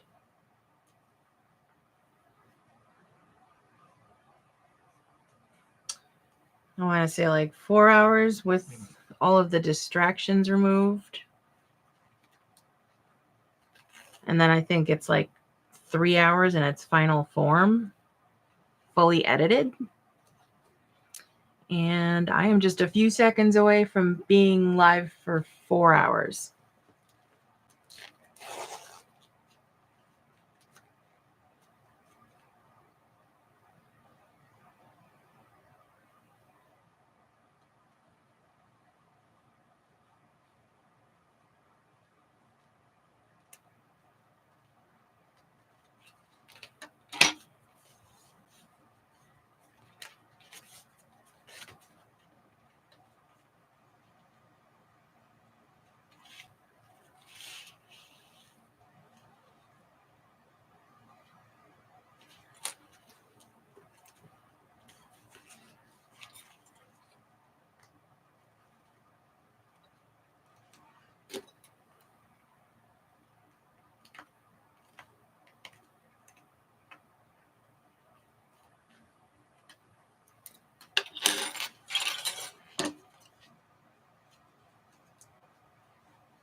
What is all of this red? Oh.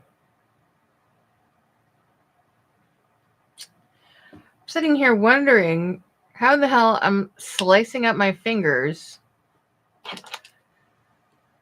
It's my red black pen.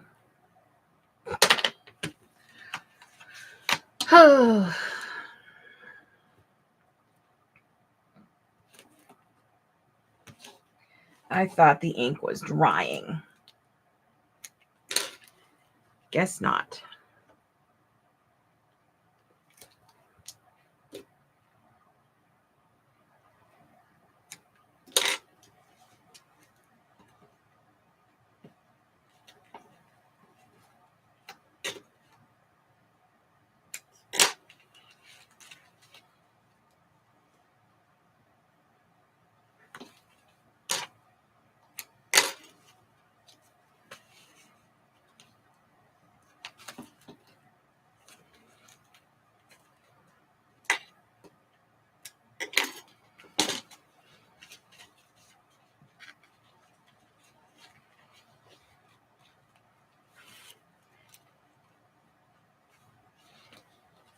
Oops, got this side.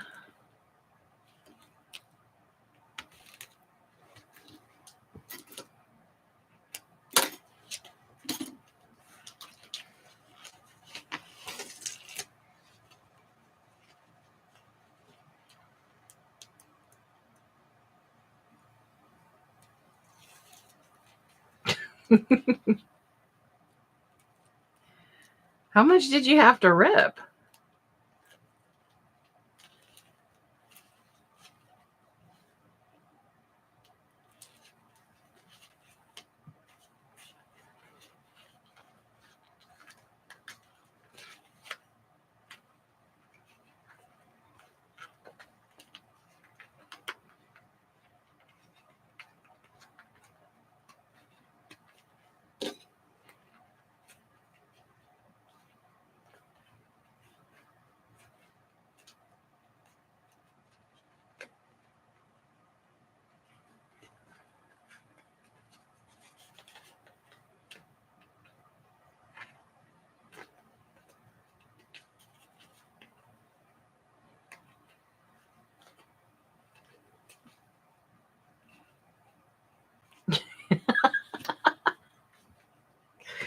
So you literally had to do what I did.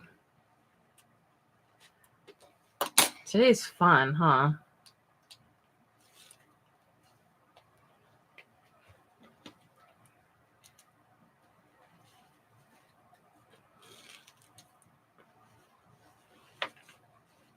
It's that 2 rows of stitching, man. It's just like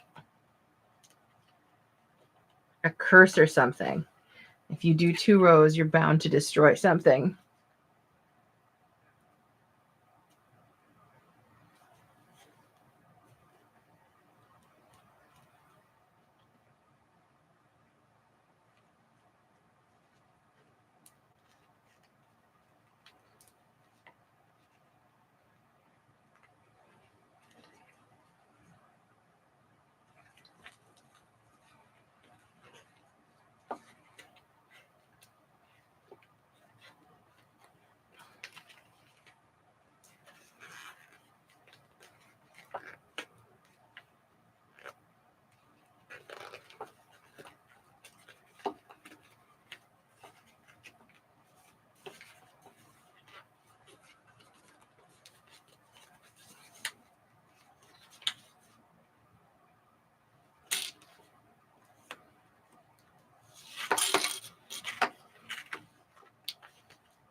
Nope.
better.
Monster Hunter? No.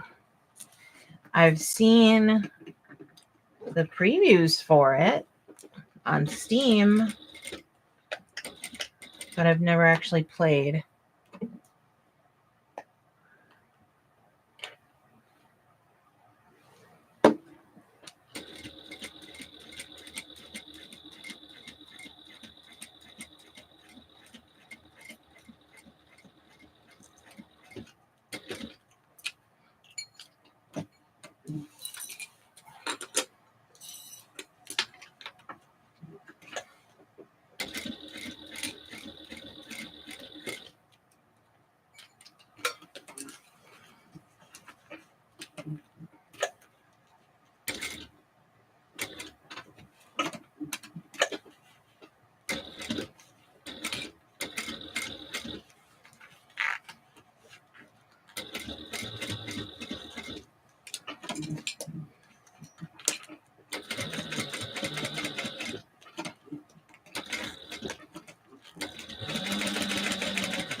Clipper.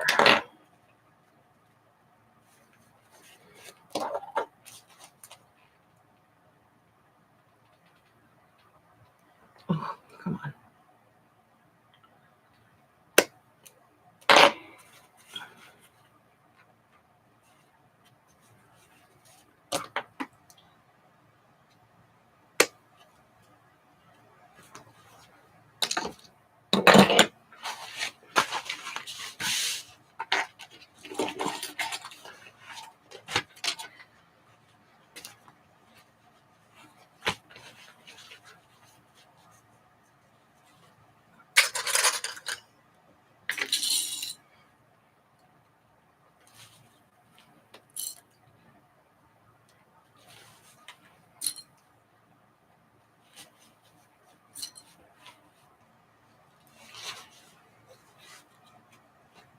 At this point, I am too lazy to be adding double-sided.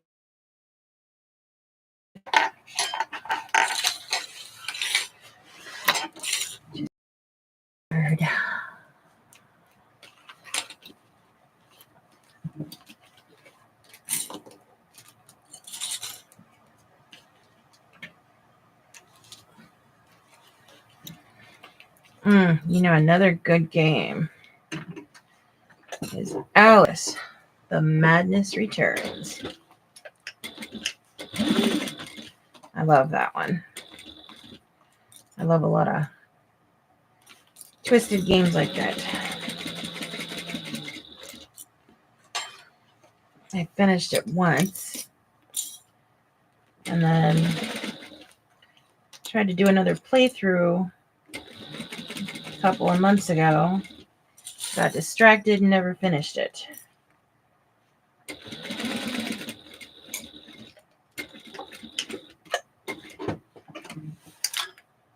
But I do love that game.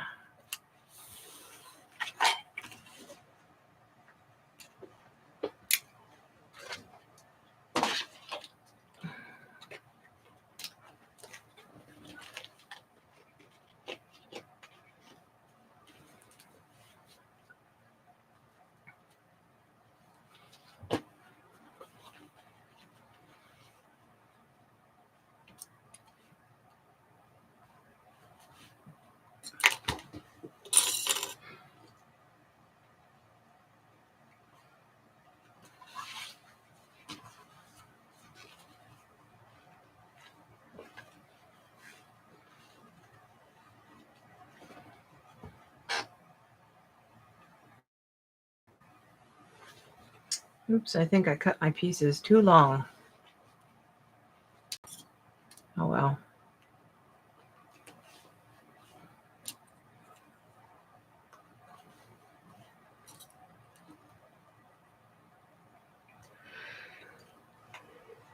For Monster Hunters,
What's 99 cents?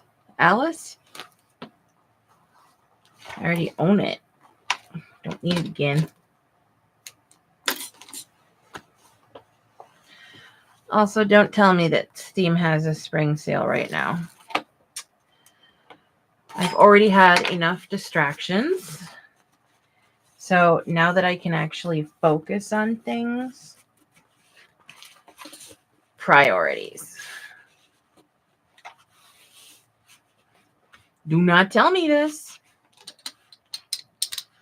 because that's just going to postpone getting my pattern out. Because I'm going to keep saying, I can work on it tomorrow. Right now I'm going to play this game because I just got it. And then the next day I'm going to say, I can get it tomorrow because, or I can do it tomorrow because there's another game that I bought that I want to play. And then I'll say the same thing again and again and again. Don't need that kind of negativity in my life.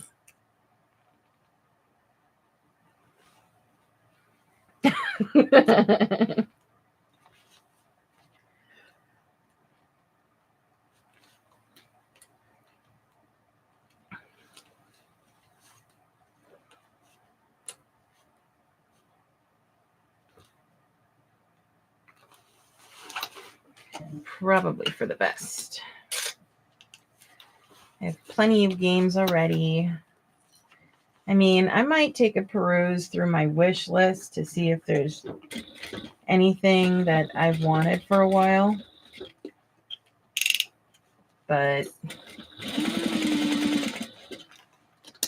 who knows? Their sales are usually pretty good.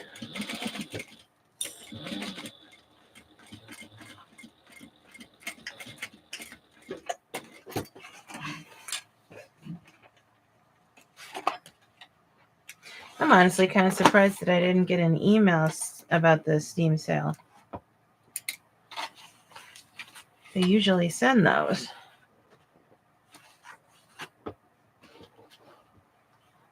And the hail.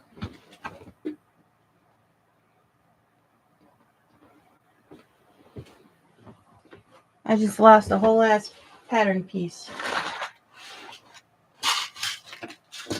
There it is.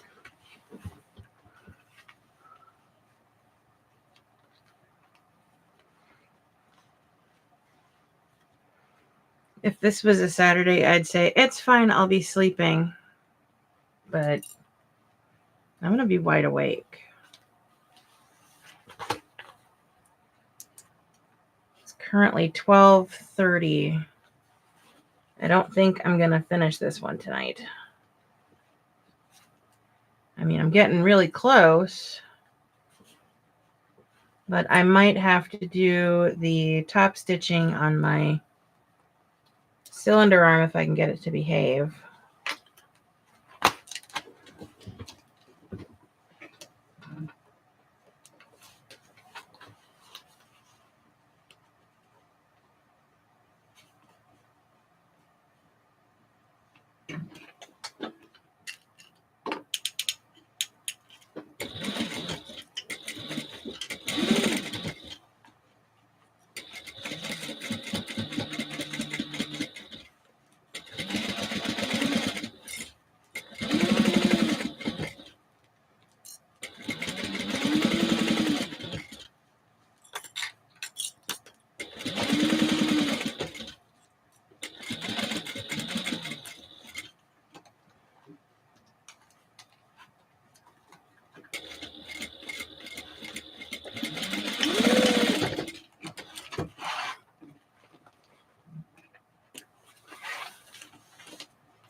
to shift that back again. I thought I fixed it, but I guess not.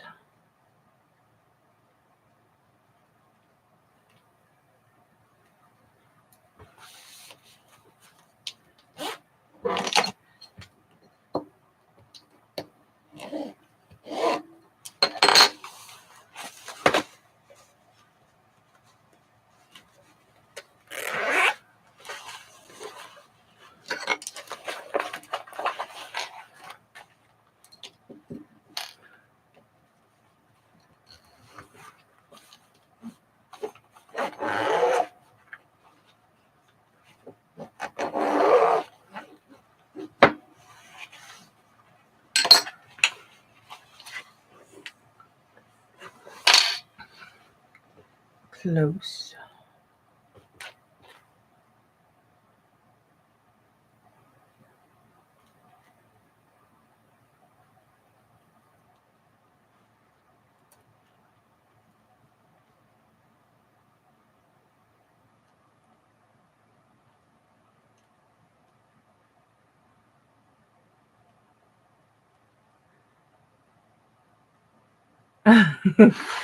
Have a good night, Nicole. I'm probably gonna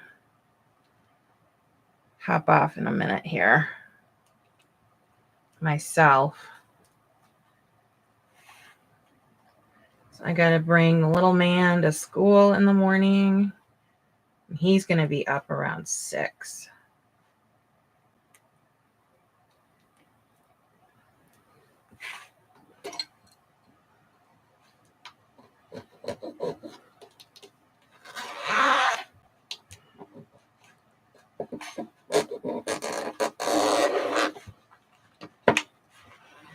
Plus, I should probably check and see if he decided to sneak into my bed.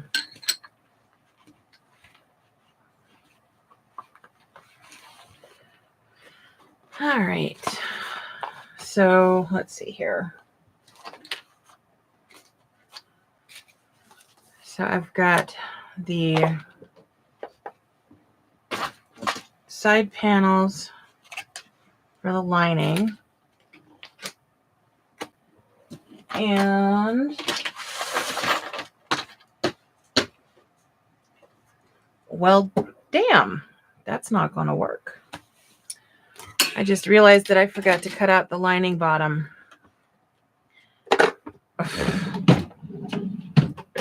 So I'm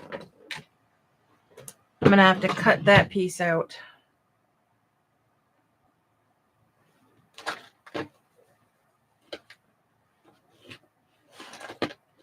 And then, so the 2 side pieces and then the bottom. And then I'll be ready to put everything together. And then the only thing left after that would be the crossbody strap.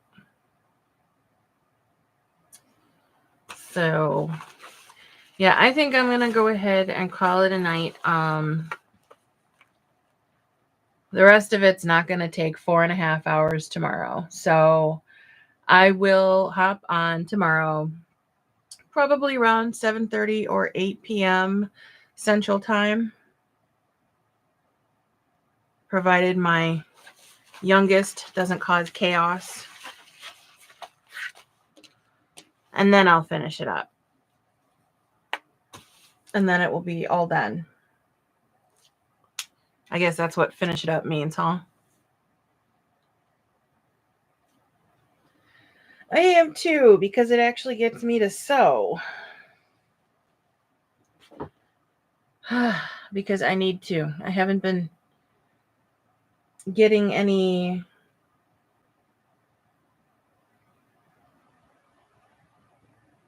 I haven't done anything, any kind of personal sewing.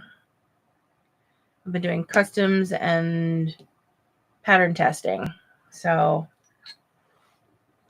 and when I've stared at my own pattern while it's in the works for days, weeks, months on end, I feel like a damn zombie.